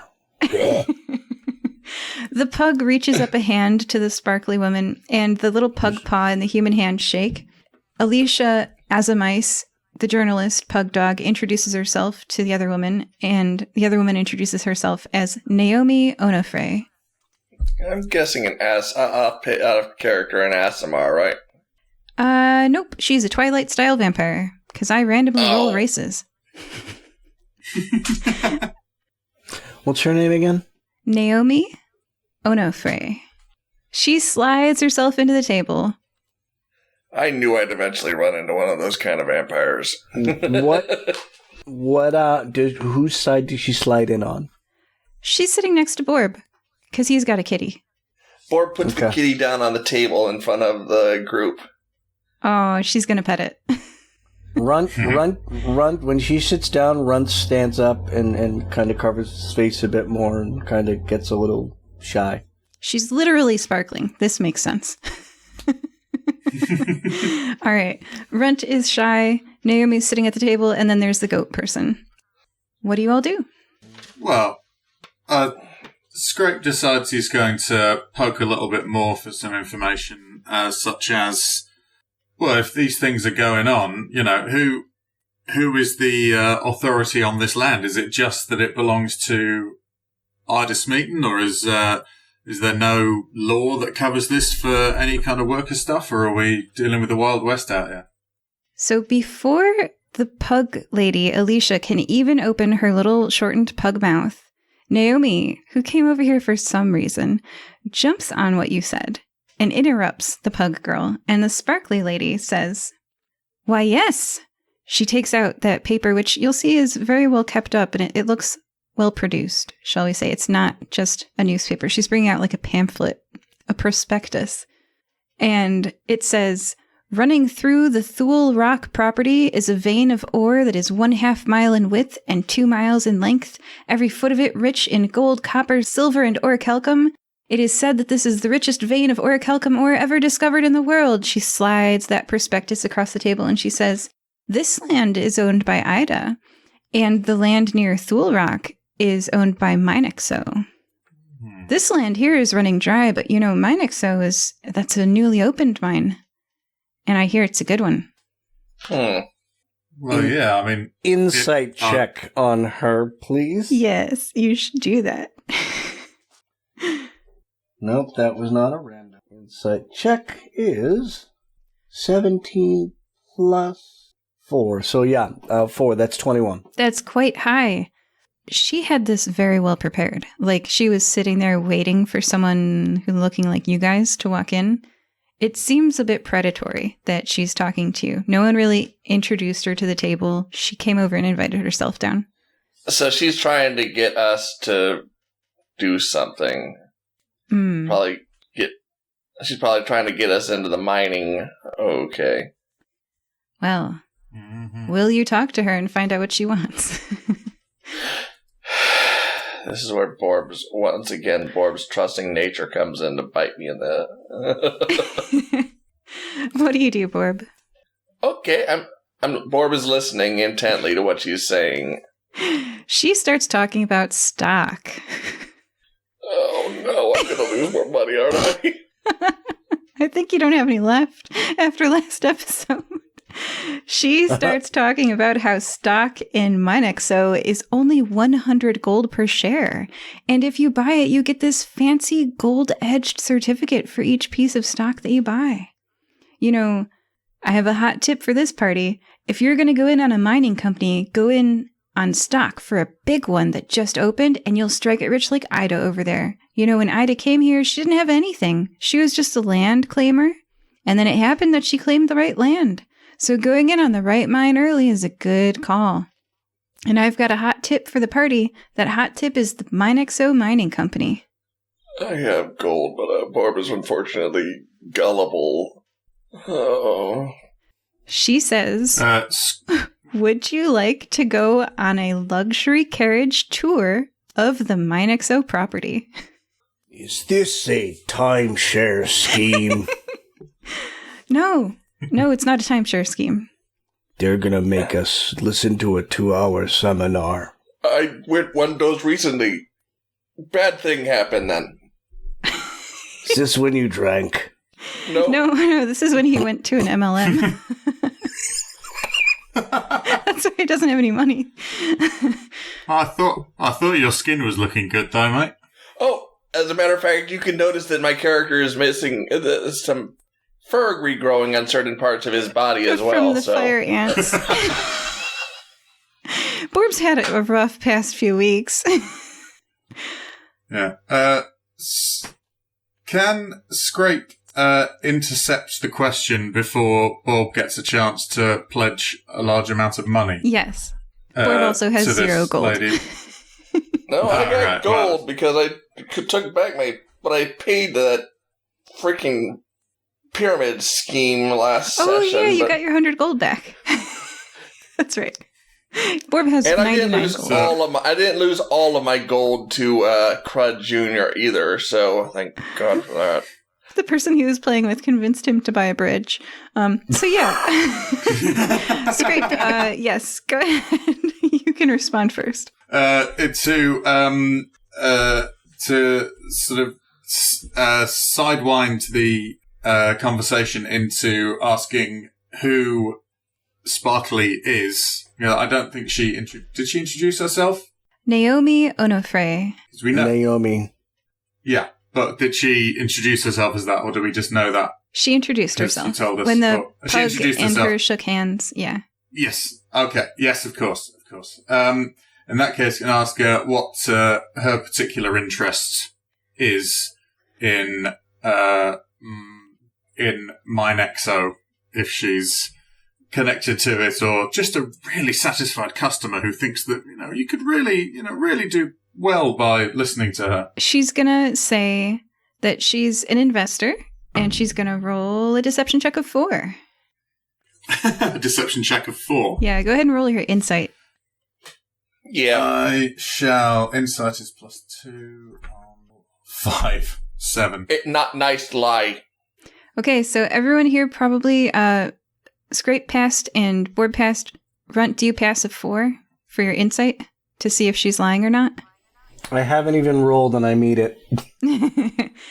Yeah. So all of you can tell that she's not an investor. Borb says it not nice to lie, and she replies, okay, I'm an employee. But I'm an employee of a great company that, you know what? Where is she? Our tours are free, so why don't you come on a tour, have something nice to eat, and then see if you want to invest. Food? Okay. Yeah. Damn it, she's using magic. Before we find that out. So, how long have you been working around here? And in fact, do you think that your minds would hold up to the scrutiny that young Miss Ascience? What's Alicia's surname? Azamais. Azanice. You think it would hold up to the scrutiny of Miss Azanice's investigation? Because this one doesn't appear to. What would we find different about yours, love? Naomi looks at you, Scrape the tiefling sorcerer, and looks at the pug lady, Alicia Azamice, and says, yeah, she can come. Actually, yeah, our minds are so awesome that they will pass even her inspection. You can tell she has a low opinion of the pug. So where mine's located? Okay, and as you say that, the luxury carriage rolls up. It's very nice looking. There's regal horses pulling it, and it's kind of like a picture like a stretch limo, but from ye olden time. It's a sweet ride. You just have this here? And at all times for whenever you... Okay. This seems legit. Runt Jr. always seems to have carriage nearby. Well, actually, it's here to pick up Ida, who was being harassed by Alicia. So, stomping up, kind of upset that she's having to share the carriage with Alicia now, Ida gets in for her investors tour, which that's why it was coming. It was coming to pick up Ida. Ida, the goat person with the flames coming out of her ears. Okay, so would you like to get into the carriage? Ida is getting on board, and so is Alicia. They said food. Borb comes. Fastest way to Borb's heart is through his stomach. So. Yeah, well, if we can take these drinks to go, then I don't see why we shouldn't hop in the carriage. It looks nice. It's got the windows are painted black, and it's got those little imps in the ceiling that turn the fans. So probably be quite nice. Exactly. Yes.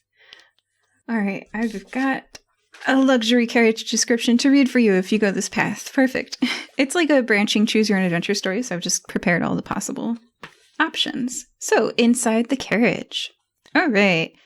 Inside the carriage. Plush cushions rock under your bum as the carriage takes off, making this bumpy ride much more comfortable than it could potentially be. Tassels adorn the black painted windows, and a carpet with ornate paisley designs lays on the floor. The sparkly woman Naomi Onofre is in the carriage with you, as are Ida Smeaton, the humanoid goat who invested first on the Vermilion land grab and has now become quite wealthy from the gold mined from it, and Alicia Azamice, the humanoid pug journalist who's investigating Vermilion and now Minexo. Okay. You've changed the story by adding those people. Well, by adding the pug. Okay, the sparkling woman Naomi Onofre is in the carriage with you, as are an older-looking human man dressed in a nice suit and an extremely attractive man in his 20s who appears to be his assistant. There is also a bipedal Shiba Inu with a top hat. He introduces himself right away the moment you get into the carriage and says that he is Spyridon Reed, CEO of Minexo. He is chatting with Ida Smeaton, the wealthy landowning humanoid goat you saw earlier at Vermilion's watering hole. What do you do? So where mine located? Spyridon says, oh, it's just up the way. It's a bit further out from Kifasti than Vermilion. It's at Thule Rock. Have you heard of it? Yes. Yes, me has. It's come up, yeah. Can't miss it. Yeah, it's come up. Runt isn't going to be saying anything. He's going to spend the entire ride just listening to their conversation and just trying to see who's bowling who. All right, do an insight check, Runt. Let's see how much information I give you here. That's what I was afraid of. This is 17. Oh, 17's pretty high. You learn that the older, nicely dressed human man is Legislator Moritz Pillow. He's a rich local legislator who is there to invest in the mine. He has anti-government assistance and says that it's good for the Kiffastians who receive government food assistance from Nikamui to work in this orichalcum mine. It's good for the people. Give them jobs, he says. The person with him who's younger is Hilton Kleinnecht. He's the assistant to the rich man, Legislator Moritz, and he's always running around and fetching him things. Hilton is carrying Legislator Moritz Pillow's copy of the prospectus, which was sent out to many, many rich people. It was written by Spyridon Reed, and it says, Running through the property is a vein of ore that is 1/2 mile in width and 2 miles in length, every foot of it rich in gold, copper, silver, and orichalcum. It is said that this is the richest vein of ore ever discovered in the world. Wow. And those are your carriage mates. All right. Scrape decides he's going to load up his pipe. He's by the window. He's not a rude man. A rude tiefling. He loads up his pipe, lights it, takes a few initial drags to get the thing smouldering, and just casually tosses out a little conversation starter to see what we can glean from opinions of these new people. He just casually suggests, of course, thing about investors is they want something good back. Obviously, profits are eaten into by overheads. So, what do you guys do to make sure that those overheads don't get stupidly high? Who are you asking? I am asking is it Reed who's the owner of Minexo? Yes, Spyrodon Reed. Yes, Scrape gives that question to the air, but catches the eye of Reed. Catches the eye of Reed a few times during it to convince him, to sort of encourage a reaction from him as the owner. Okay. He is super charismatic. As a charismatic person yourself, you recognize someone who's... have you ever seen a Shiba Inu? They're so cute. You like him and you can't help it. So he tips his top hat at you, and he very carefully and politely and respectfully explains that he's going to treat his people well. He's built them wooden buildings to prevent foot rot and days off from lost labor. He's got a mess hall where he's going to provide everybody gets food. Nobody's going to starve while they're working, so they'll be strong and able to take out the ore. He seems like a really good guy. He's building actual buildings for them. Some people should take notes. He says pointedly to Ida. Well, that's all very impressive, Gav. Well done. I'd tip my hat to you if it wouldn't mess up my lovely hair. But good for you. Of course not. And then Borb and... Oh, yeah, go ahead. No. Scrape just casually answers, I can't help but think I've heard of that rock before, and it's probably hearsay, but does it not? His little Shiba Inu ears perk up. He's so excited he wants to tell you something. His tail is wagging. I was just fairly who's a good mining executive? Who's a good mining executive? Yes, you are. Now, I just wanted to know. Yeah, go on. Nah, rude of me, Squire. I was just going to say, I always thought that place was kind of special to some of the more local people. It's sort of quite an important place spiritually. You understand? Don't go in for it much myself, but you know. His tail is wagging and he's all excited and he wants to talk to you about Thul's Rock. Thulian Rock. He says, yes, the ore was originally discovered by Thul, the guardian of Thulian Rock, but, he didn't want it. The great Thul, he doesn't need ore. He didn't dig it up, so it lay there untouched for years, a giant vein of ore, until a professor, the mining expert named Professor Haxu, was talking to an old Kiffastian who was on his deathbed. The old Kiffastian told Professor Haxu about the ore and said the ore was under a rock formation that looks exactly like Thul's profile, and the Shiba Inu turns his head to the side to demonstrate what a nose looks like on the side of a face. At this, legislator Moritz Pillow's assistant Hilton Kleinknecht remarks, "Oh yes, I read about this in the Daily News." He'll tell you all about Thul's Rock and how it was Thul himself who found the ore there. Interesting. So, Borb and Runt, what are you doing during this carriage ride? So I can't see out the windows because they're painted black, right? You said? You can see out, but people can't see in. Okay. I'm just looking out the windows. Can I see anything? Can I see Thul's Rock from here yet, or not? It's getting pretty close. You're almost to the point where you can see it. I'm just making sure that you guys are ready for the next prompt. Okay. So, Runt, is there anything you'd like to do while you're in the carriage? Every once in a while, I'm just going to look to Ida when people start talking about improving work conditions, and I'm like, so, where's your pen and paper? Notes. So, Runt and Ida are glaring at one another. Scrape is chatting it up with the CEO, and Borb is staring out the window looking for this promised salmon pink rock. When Spyridon Reed, the Shiba Inu CEO, his ear turns, and he turns his head as if he can hear something. He looks out the window.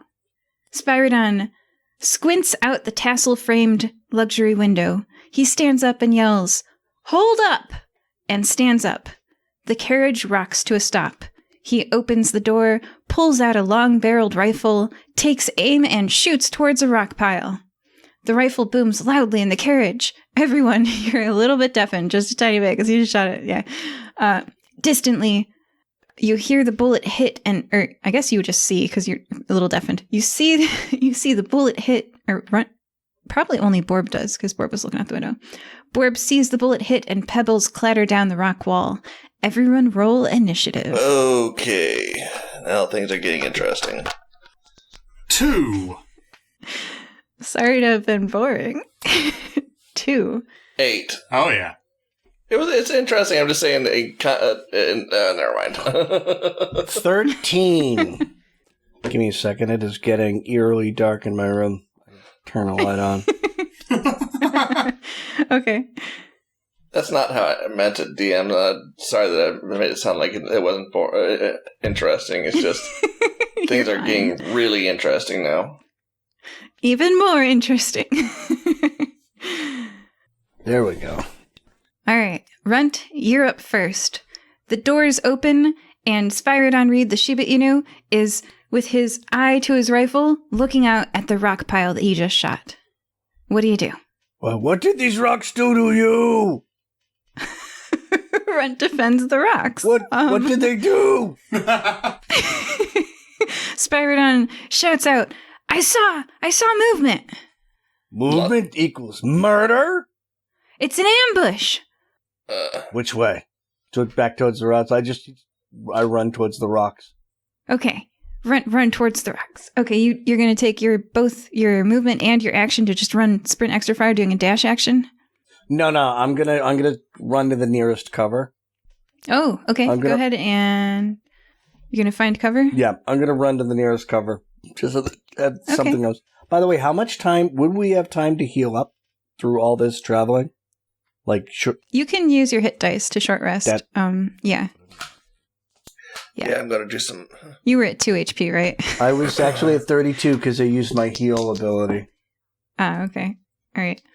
Yeah.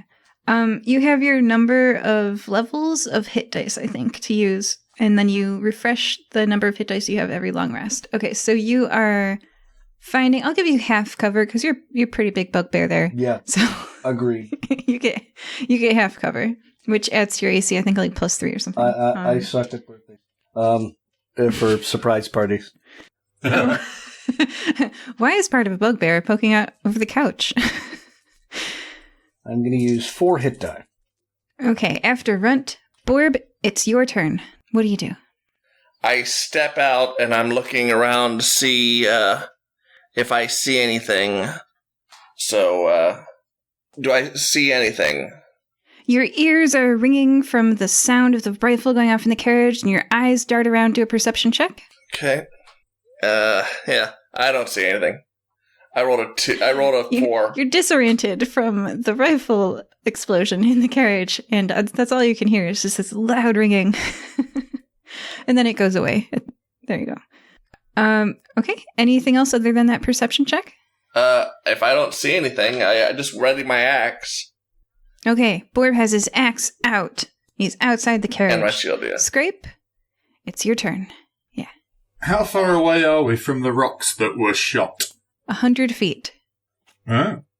Well, in that case, I'm not going to look at the rocks that he shot.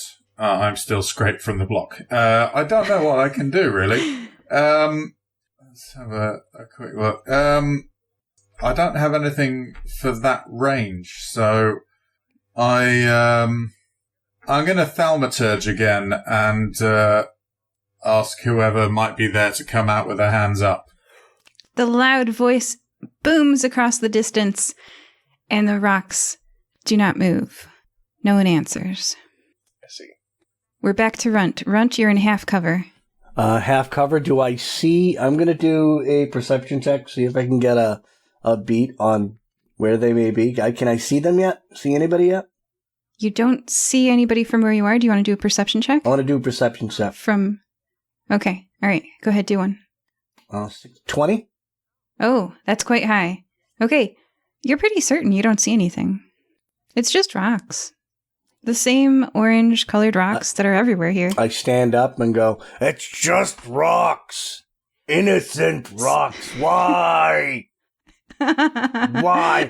Spiridon Reed lowers his rifle, and his tail sags. He's making sad puppy face. His ears go down a little bit, and he goes, "Oh, I thought I saw a coyote." A coyote? Can I walk up to the damaged rocks face and just pick them up? Yes. Yeah, his official line is, "Well, I do believe I had seen a coyote, and that's what I shot at." A coyote was... Okay, Borb is scratching his head right now. Okay. He lowers the rifle, and he turns his tail and heads back into the carriage. Runt, you're at the rocks. I grab the broken pieces of rocks and just start whispering to them and petting them. "It's going to be okay. It's okay. I know it. You know what? You come with me. You'll be my new friends. Fred, Gary, Daphne. Come on, let's go. You be Shaggy." Oh.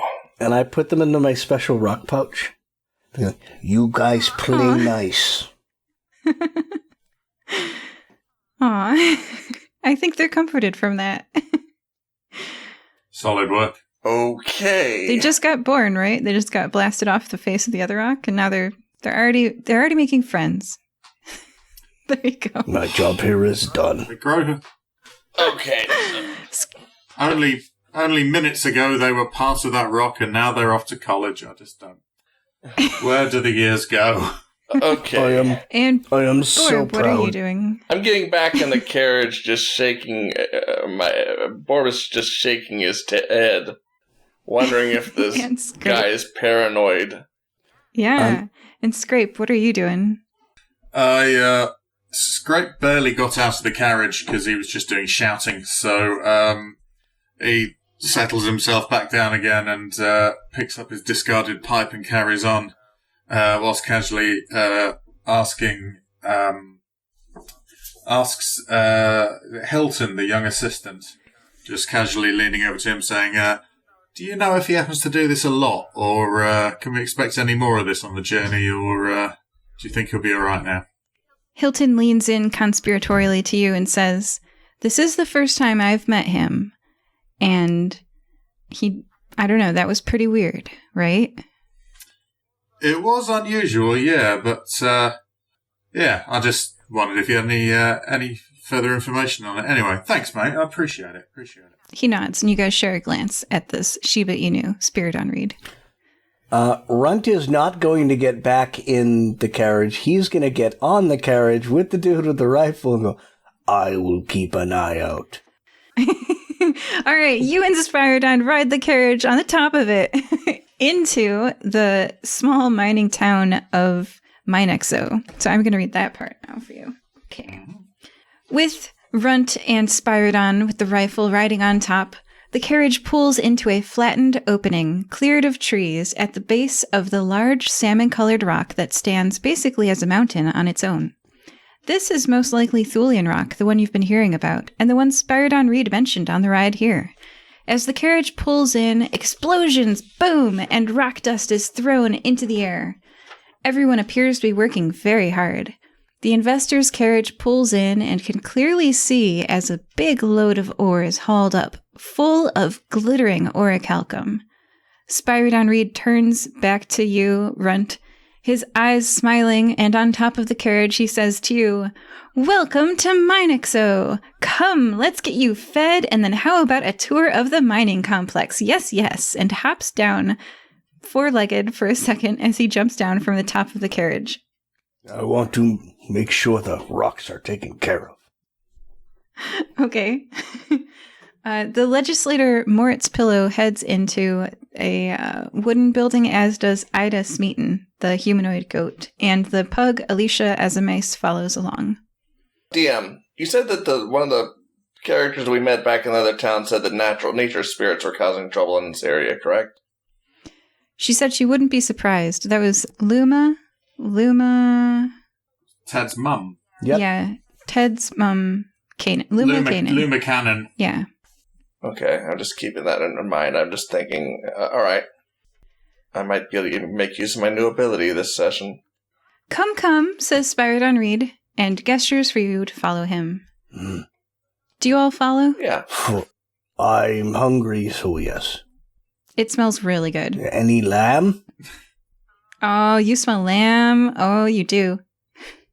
You dine upon delicious lamb, and there's actually some pretty good food here. Every time I take a bite out of the lamb, I'm staring directly at Ida. Oh! I don't like the way she's treating her workers. Okay. Ida eats the lamb too. Oh, isn't that kind of She's a goat. cannibalistic? She's not a lamb. She's a goat. Lambs are sheep. True. They all taste the same to Runt. And he says that, and they glare at one another. Okay. Borb is grabbing handfuls of food and just... Point just... Borb's eating everything. Scrape, what are you eating? Scrape is, he's grabbing a bit of everything. There's sort of I imagine it being a sort of a buffet affair. There's, Yep. So he's helping himself to a little bit of everything. He's, a while ago he learnt, the proper way to pile food from a buffet. The flatter the food, the first it goes on, and then you, bring it out. But, yeah, he is pulling out a little bottle of, Tabasco, from his jacket, cause that's the problem when they're thinking about sort of mammalian sort of creatures. They don't really go in for the spice levels that tieflings go for. Right. You're one of those guys. Okay. Brings his own hot sauce. Some like it hot.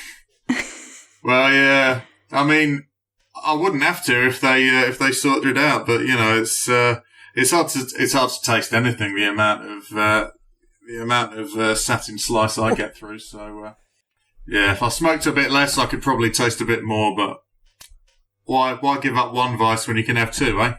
Oh. And he goes back to tucking in. All right. All right, well, you're very well fed. There's a lot of food for these investors. And the workers, if you guys want to look around at the workers sharing the table with you. Sure. Mm-hmm. Perception check. I'm definitely keeping an eye on the staff and how they're treated. Borb has too much looking too much at his food because I rolled a nat 1. Oh, Borb, you're so full. Fail to notice there are any workers in the same room. I got 18 in total. Runt rolled a 6. He's too busy locked in on his hatred for Ira right now to notice anything else. Okay, so Scrape is the only one to notice. These don't look like those skinny, dirty Kiphastians. These look like Nicomoy people. Well-fed, clean. Yeah, he imported these laborers. This is not local people. And they look like they have soft hands. Oh.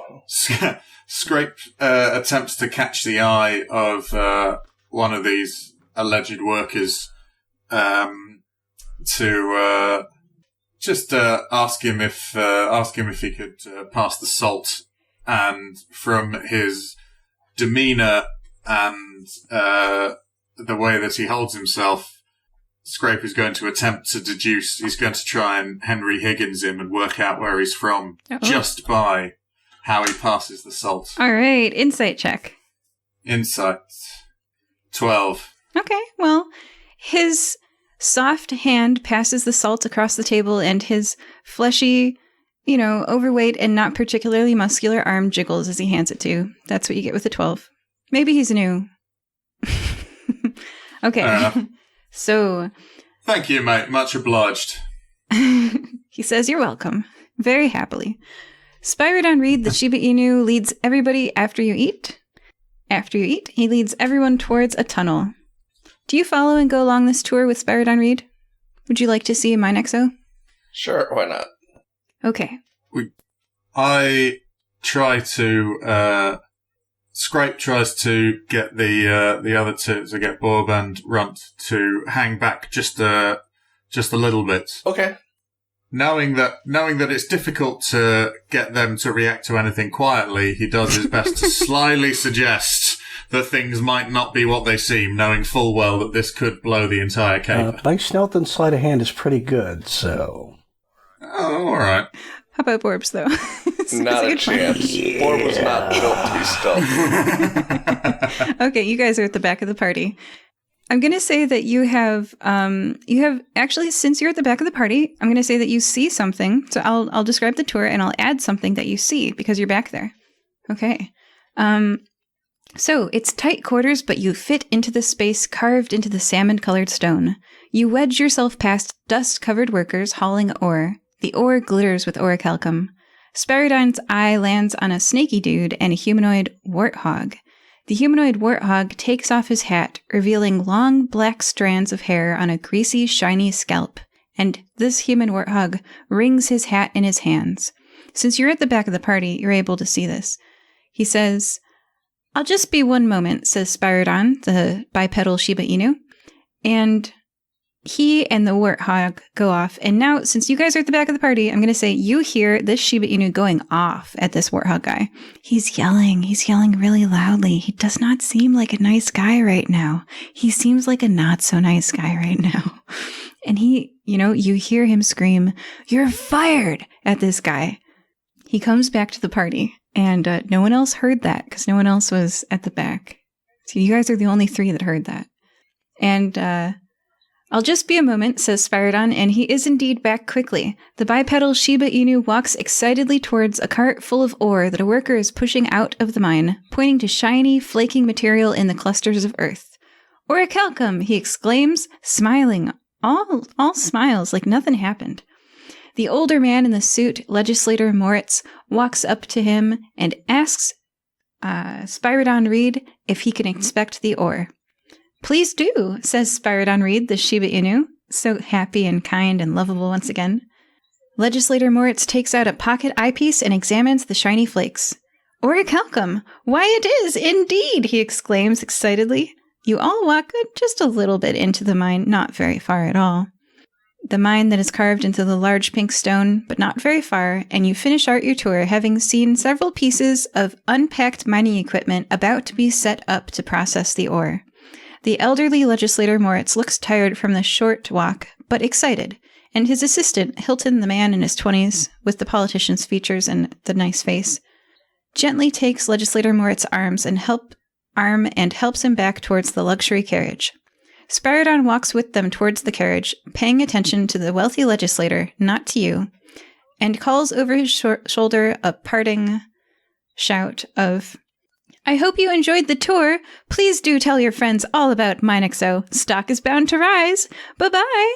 He says, "Bye now. Bye-bye." And after tending to the extremely pleased Legislator Moritz, Spyrodon heads back to a building next to the dining hall where you ate. You don't see the snake guy or the balding humanoid warthog with the cap anywhere in the mining area.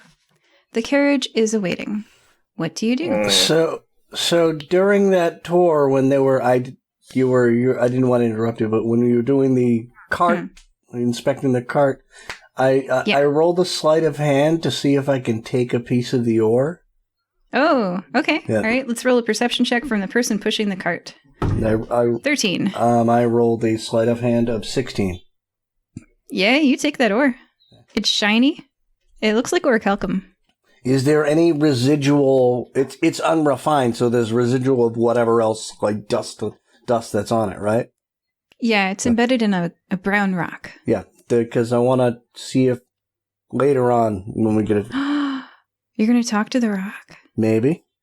I just might do that. I'm going to talk to possibly something that might give a little more information. I'm going to make use of my new ability. When we get back to wherever we're going, I'm going to make use of my newest barbarian ability.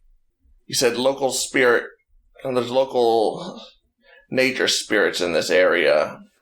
I'm going to summon one. Ooh, I like that. Nice. I can, How? once per day as a ritual, I can summon a nature spirit in the form of a bear, which I can speak with. This is my level 10 totem barbarian ability. All right. So this is literally my newest ability that I just gained at this level, so... They don't give those out in boxes of cornflakes. That's impressive. Can we do a similar thing in tandem? I talk to the rock while he talks to his spirit animal? Like we both... I'm going to have you talk to the rock first, because the spirit... Yeah. Okay, so look up your spirit thing and... I was going to say Scrape at the same time will likely be casting Detect Magic to see if we're looking at Orichalcum because... Oh, it could be an illusion. Well, it could be an illusion or there could be some residual magic from how it was extracted because no one with hands that soft is doing this efficient work of mining. So something's going on. And if it's got the stink of magic on it... Okay, first you, since yours is the shortest. It's not magical. Yes. Yeah. Okay. All right. Next, Runt's, because his is the second shortest. Go ahead and talk to the Or. Hello, friend. I am Runt. What is your name? The Or says, "Hi, I'm Ori." Hi, Ori. Nice to meet you. You're very pretty. Oh yeah, Runt can talk to rocks, you guys. They can talk back, shall I say. Are you making people sick? Me? No. No, can people get sick from handling you? No. Okay, I'm not blaming anything on you. You're a very nice rock, a very pretty rock. You hold the brown stone with the golden flecks in it, standing in this pink cave, and yeah. Do you want to come with me and meet my other rock friends, or would you prefer me to leave you here amongst your family? So this stone says to you, "I'll come with you." Okay. I like traveling. Good, because I have more questions for you. Have you seen... Do people look healthy to you? The Or looks around. Yeah. Do you see people coughing a lot? No, they look great. Insight check. I don't know. I haven't... yeah, the rock is... yeah, what's your insight? Just do it. It is 12. Okay, yeah, the rock's telling the truth. People look great. Well, I may have more questions for you later. I think something's going on here that's hurting people, and I think you can help me. I think you are a valuable source of information. I just need to talk to my friends first, okay? Okay. Okay, say hi to everybody else. Hey, George and Fred. Go ahead, this is Ori. She is really pretty. Don't be creepy to her. Bye. All right, and... You know something? You raise them right. You really do. You raise them right.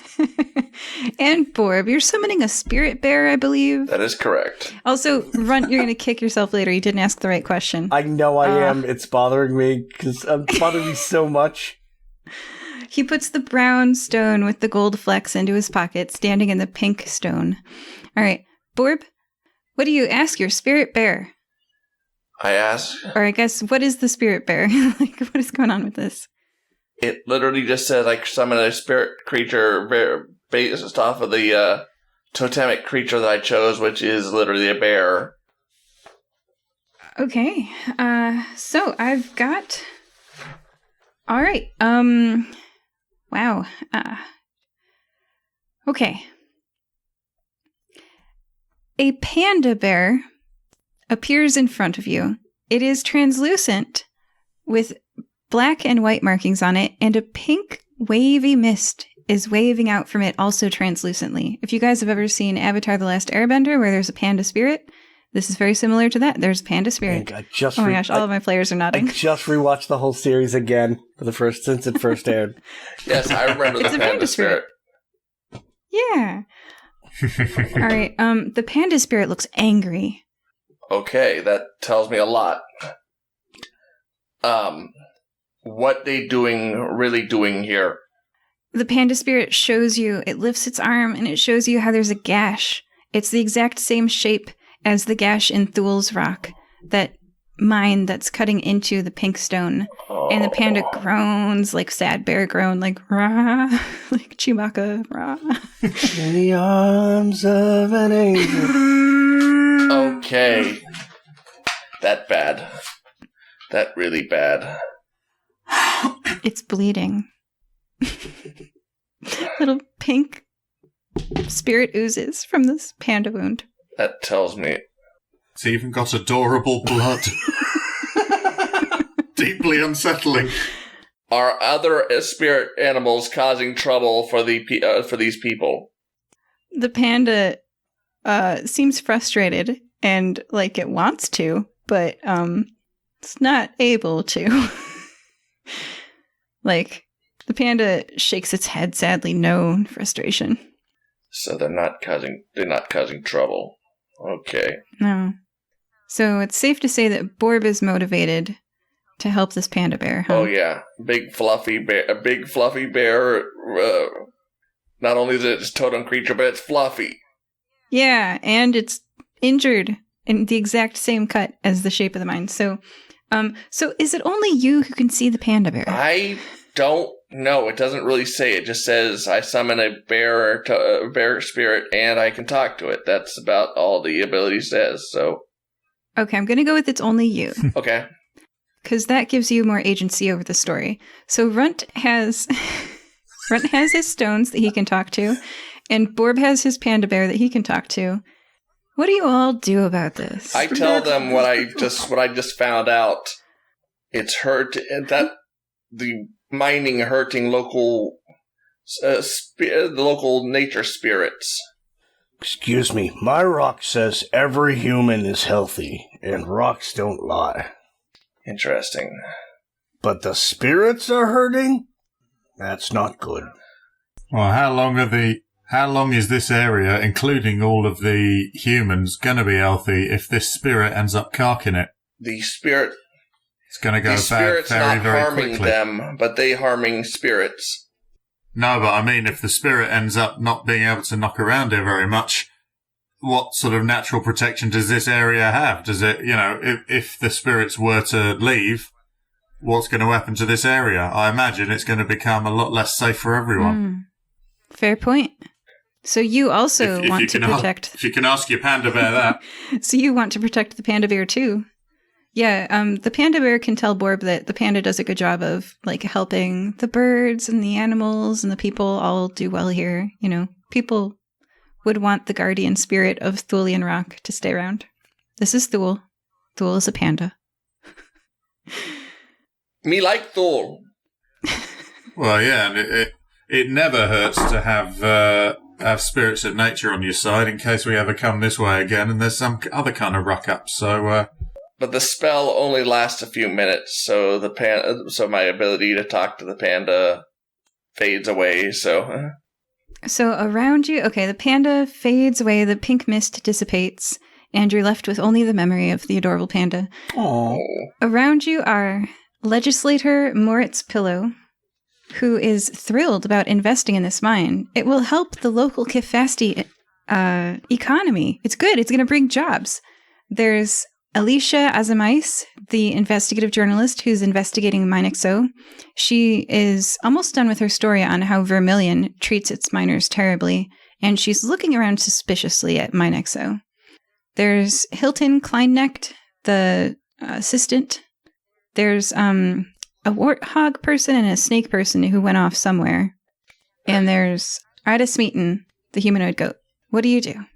I think we should find Snake Boy and Big Boy. The guy with the hat. Yes. And then find Yeah, and see if we can get Alicia an interview with the two missing, the warthog and snake chaps, to see if she can get a different side of it. Because if she's only talking to the soft-handed, slightly doughy alleged miners, then they're probably all going to be singing the company tune, aren't they? So if we find them and somehow manage to lure Alicia away with us, then word can get out. And maybe we can find a way of putting the kibosh on this whole operation nice and easy. Okay. Scrape, what do you say to Alicia, and what do you do? Scrape says to Alicia, he says, correct me if I'm wrong, but I don't think you're entirely convinced by this, we'll call it a facade for the time being. Alicia, the humanoid pug, sniffs her little squat nose and says, something smells fishy. I no smell fish. I smell lamb, but I no smell fish. Somebody needs to draw this NPC. If they don't, they'll be so disappointed. Well, I'll tell you something. I think, rather than smelling fish, you might want to have a bit of a stronger sniff at warthog and serpent. If my drift is being caught correctly, my dear. She raises her little pug nose in the air and says, I smell them. Yeah. Well, do you know what? I reckon between them, they could probably give you quite the scoop. No offence, I know the word scoop to you lot means something else, but this will be quite the revelation for the front page. So, and we could do with a word with them as well. So, do please lead the way, and we won't even ask for a byline. I will ask for a byline. Well, only one of us will ask for a byline. Too bad we don't have the guild's tracking dog with us, Rufus. Don't need one. You have Alicia as a mice, the humanoid pug dog. Absolutely, we do. Much like Rufus, she's able to follow, and if that's what you're asking her to do, she can follow the scent of the snake and the warthog person. Yeah, Scrape asks her that. Mentions that it would be a very good idea to have a chat with the warthog and the snake, and that the representatives of the fire-breathing kittens right here would also like to have a chat with them, as we all appear to be on essentially the same side. Okay. You're walking down the road that you just rode up in the luxury carriage. You walk for a few minutes, and passing by you with its wheels clattering on the newly carved road, the carriage carrying legislator Moritz Pillow and his assistant Hilton Kleinnecht and the newly rich prospector Ida Smeaton, they all roll their carriage down the road back to Vermilion. You guys, walking, catch up to the snake person. I pull this paper up. The snake person and the warthog person. What do you say as they are walking dejectedly down the road, back towards Vermilion? Hello. Good to start, You ought Zanny. to beat me. Sorry. Wrong character. I apologize. It's okay. Sorry, I was thinking in a wrong character for a second. They jump a little bit because they thought they were alone, and they turn around and stare at you confused. Afternoon, chaps. I get that look alone. I can't help but feel that we saw you briefly in the mines. How come, you got a half day or something? Doctor's appointment? Off to the dentist? The snake person looks down, ashamed, but then the humanoid warthog whips his cap off his head and holds it angrily at his side and shouts at you, "We were fired! That!" And he starts saying some words that I cannot repeat on this podcast, but it's about The Spyrodon rocks Reed. have sensitive ears. Watch your language, please. Now, in language we can all understand in a Saturday morning cartoon setting. Why will you let go? The humanoid warthog puts his cap back on his head and stops swearing. and says, well, I did disobey orders. Wait, what were the orders? Well, Spyrodon said to ambush the stagecoach. He said, stay behind these rocks here, jump out at the stagecoach, and we would fake a fight. And I was like, nah, man. And I said to Jan, this is Jan Schumann here, Elbows the snaky dude. I was like, they're not going to fall for that. That's a stupid idea. Hi, Jan. Oh, he's right. Well, maybe a little bit not, actually. Be glad you no fight. I mean, probably not. How'd you let you live if you had fought? I'm sorry, Bob, I interrupted. Sorry, go ahead. Yeah, basically, Scrape echoes the sentiments of Bob by saying, there might not have been much of you left, a couple of spare ribs if it had have ended up coming into a scrap, because we were on that stagecoach. Does he do that a lot? Get ambushes on his own stagecoach? This is the first time he's ever asked that of us, but I'm his right-hand man. He holds out his hand. The warthog does. It's a large hand with big fingers. He says, I'm Urkel Brackett. You were his right-hand man. Fake news. I was his right-hand man. He says, I've been here since the beginning. I helped him set everything up. I helped him pick the land. They said there's nothing on this land, and I said, just go for it. Whatever. It's just stock sales. Like, it doesn't really matter. It's just stock. Are they selling bum land? Urkel says, well, I mean, no, we're not selling land. No, we're selling stock certificates in a mining company, Minexo. You're selling a chance to make more money. Right. Pyramid scheme. Okay, you'll excuse our associate. He has some unfortunate previous experience with multi-level schemes. Unfortunately, so is Borb, and he's not happy about this right now either. No, Runt just doesn't know how money works. But he knows how it works, but it has no value to him, really. So he has no interest in it. Unfortunately, Borb knows what a pyramid scheme is because he just had a very thorough... Yes. Last week, Borb was in a pyramid scheme. Actually, so it's not a pyramid scheme because that's when people convince others to recruit others. This is just fraud. Straight up fraud. Just straight up fraud. Good, honest fraud, the way it should be. Good. Because I'm just saying, Urkel, was it? You and Jan, I'll bet you're probably pretty annoyed at your man, aren't you? At your old boss. Yeah, they are. They're super annoyed. They nod vigorously at you. Well, we've got our own problem. Certainly. I don't know if you've... do you take the Daily News ever? Yeah, I write some of those articles. I'm his right-hand man. That story about Thule himself approving of finding the ore and telling it to an old man in Kefasti. What'd you guys think of that one? That was me. The warthog points at himself. Fake news. Well, yeah, could well be. Of course, we are. You're not the first journo that we know. This Marta introduced you to Alicia Azanice. He nods respectfully at Alicia, the humanoid pug dog. Meet cute. So you say this fake... me glad not to spend money on this place. I lost enough money last time. Yeah, so I just think that you two could have a nice sit down with Ms. Azanice and possibly let the world know what you think of your former boss. Because between you and me and the dust on the road, we wouldn't mind seeing that mine shut down. Don't know how you feel about it. Oh, Urkel is so into that idea.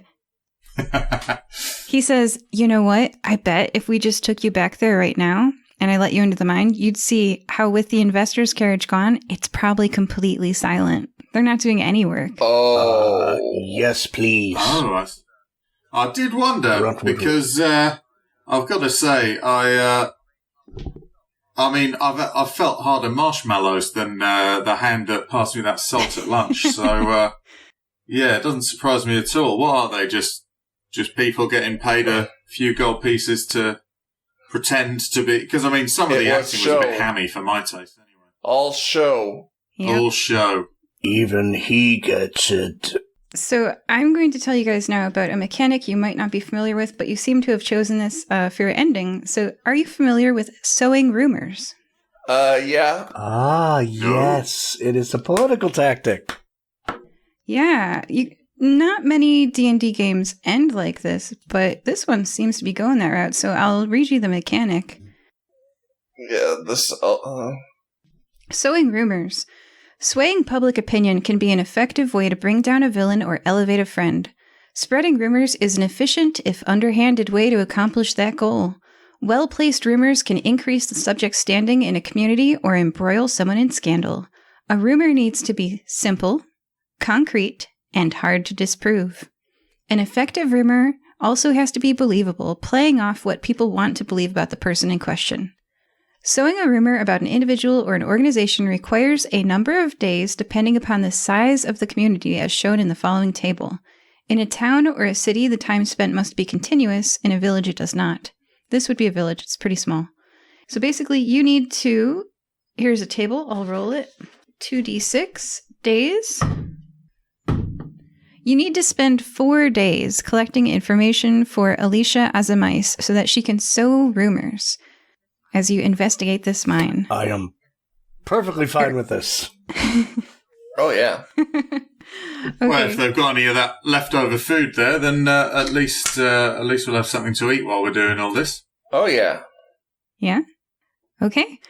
Urkol will take you back to the mine, and you can see there's no one working. There's no explosions. There's no mine carts going in and out. And let's say that everyone's back inside the buildings, and you guys can investigate. What do you want to investigate? What is the basis of this rumor that you're going to plant? I'm good. What are you looking at for evidence? Right now, I wish I had Tin Man and not Borb, but, well. What about if spirits of the earth are not happy with the mining operation? That's why it's collapsing. That's why, even though all safety precautions are taken, they still collapse over. We can also claim that the safety precautions weren't being taken. Well, okay, so you're going to have to say 4 things. I'm going to say 4 pieces of evidence, and then you'll have enough for a story. So so you're saying one is that the spirits were not hurting the spirits. Did not. Okay, it's hurting the spirits. Definitely. Increase the danger of this mine. That's, which attacking the spirits defending themselves and are making people sick. That's believable. That's all it needs to be. It doesn't have to be true, which it's not, but it's believable. That's, the local people are getting sick. But the miners aren't, because the miners aren't local people, so the idea of creating local prosperous economy is garbage as well, because he's just bringing in fat actors. Okay. Point of evidence number 2. The worst kind of actor. is that these are not even Kif bastions. Okay, so point of evidence number 1, spirits are being injured and that may or may not be hurting people. It's pretty believable. Point of evidence number 2 is that these are not even Kif bastions. I'm going to check out some of the equipment that's around here.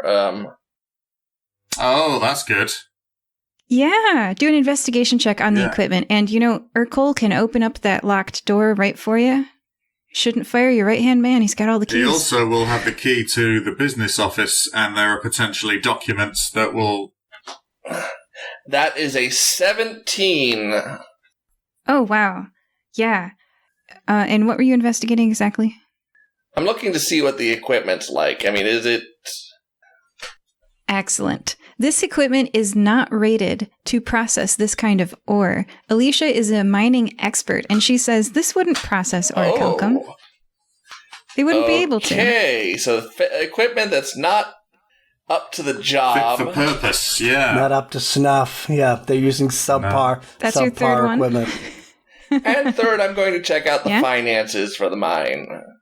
So you're going to sneak in because Urkel knows exactly when Spyridon Reed is in the office and when he isn't. So shouldn't upset your right-hand man, and he can show you right in when there's no one there. We knock about until the office is clear, and then we have a search through, rifle through the papers, and see that nothing. Investigation check. Let's see what you see. Well, I see 7. Yeah, I'm seeing a 5, so Okay. not much better. I just have a look at the Newton's cradle on his desk and play with that for a little bit, and then leave, assuming everything's fine. Runt. And you said investigation, right? Yeah. I don't think that's intelligence, right? It is intelligence, actually. Oh, no, that's okay. I mean, I rolled a 4 anyway, so...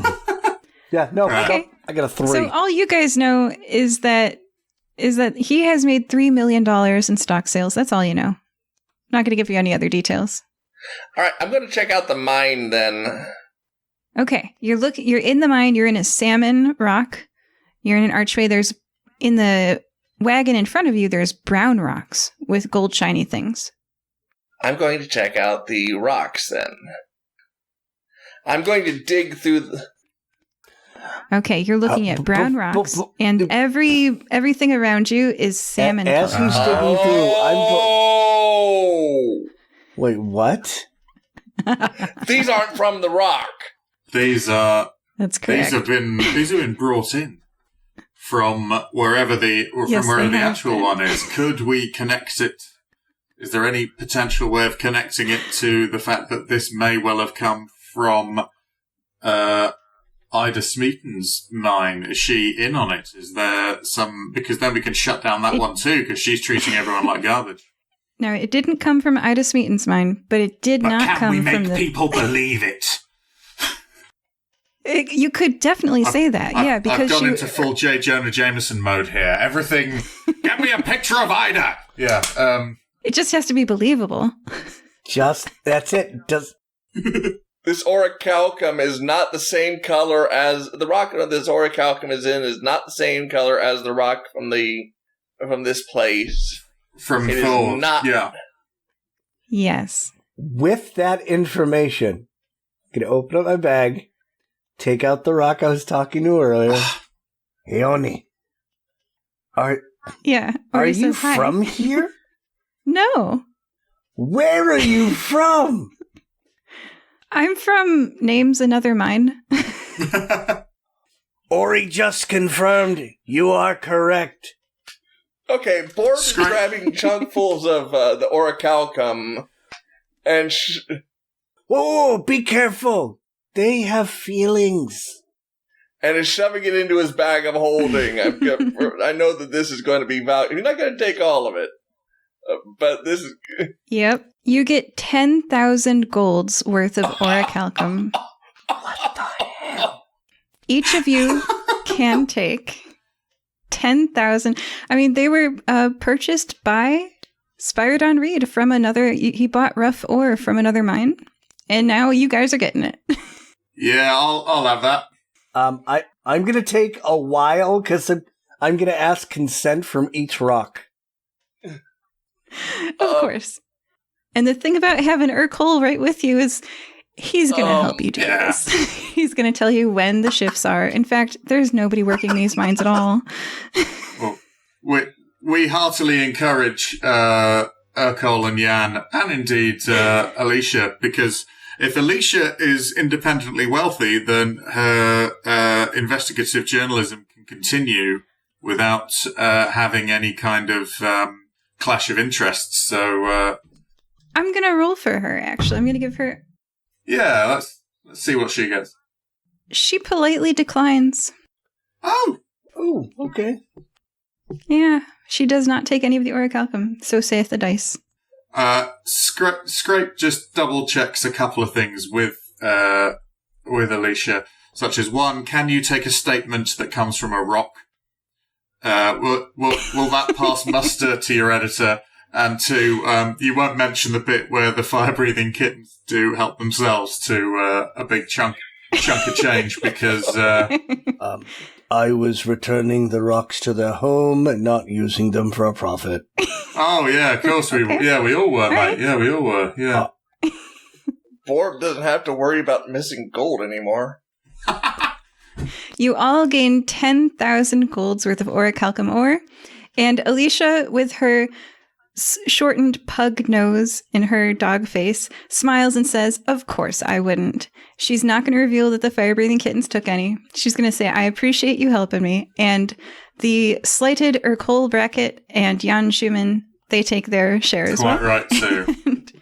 And once the newspaper story hits with the daily news story, it says, "Expose!" in big capital letters.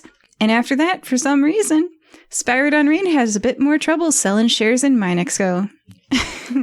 Joining us this time were Scrape. Thank you very much. And as a minor epilogue to that, Good one. Luna Cannon and her son find themselves in receipt of 100 gold pieces worth of orichalcum from an unknown, but Make it 200. they get 200 from unknown benefactors one day. No idea where it came from. Also, a youth center opens up in the town. Aww. They've got Borb, you're so Because nice. that's when as soon as that guy mentioned that, I was like, I made a mental note that I was going to go back to the guild and have them help me out with setting up something, because Yeah, for 300 gold, they now have a youth recreation facility with ping pong tables and occupational outreach. Runt problem. will do two things. Recommend Firebreathing Kitten Guild in that area, a outpost, and also a clinic, and will give money to that, both of those. Subtract 600 gold, and those buildings are yours as well. okay.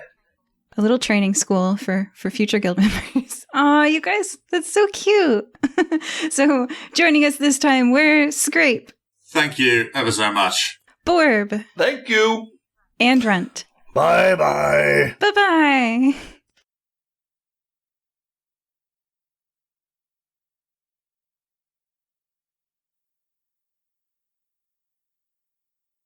Thank you for listening to this episode of the Fire-Breathing Kittens podcast. You can find more adventures on Amazon.com in the bookstore, Fire-Breathing Kittens, all one word, podcast. That's right, you can curl up with a good book based on one of our podcast episodes. The authors do a really great job of adapting them into fun novels. And did you know that we have webcomics? Look for the adventures of Fire-Breathing Kittens on webtoons.com. We also have official merchandise on redbubble.com. Yes, that's right. You really can own a notepad with the Fire-Breathing Kitten logo on the front. Or one of your favorite characters. Go to redbubble.com and search for works from your favorite characters such as Frath, Amonist, Azreen, and more.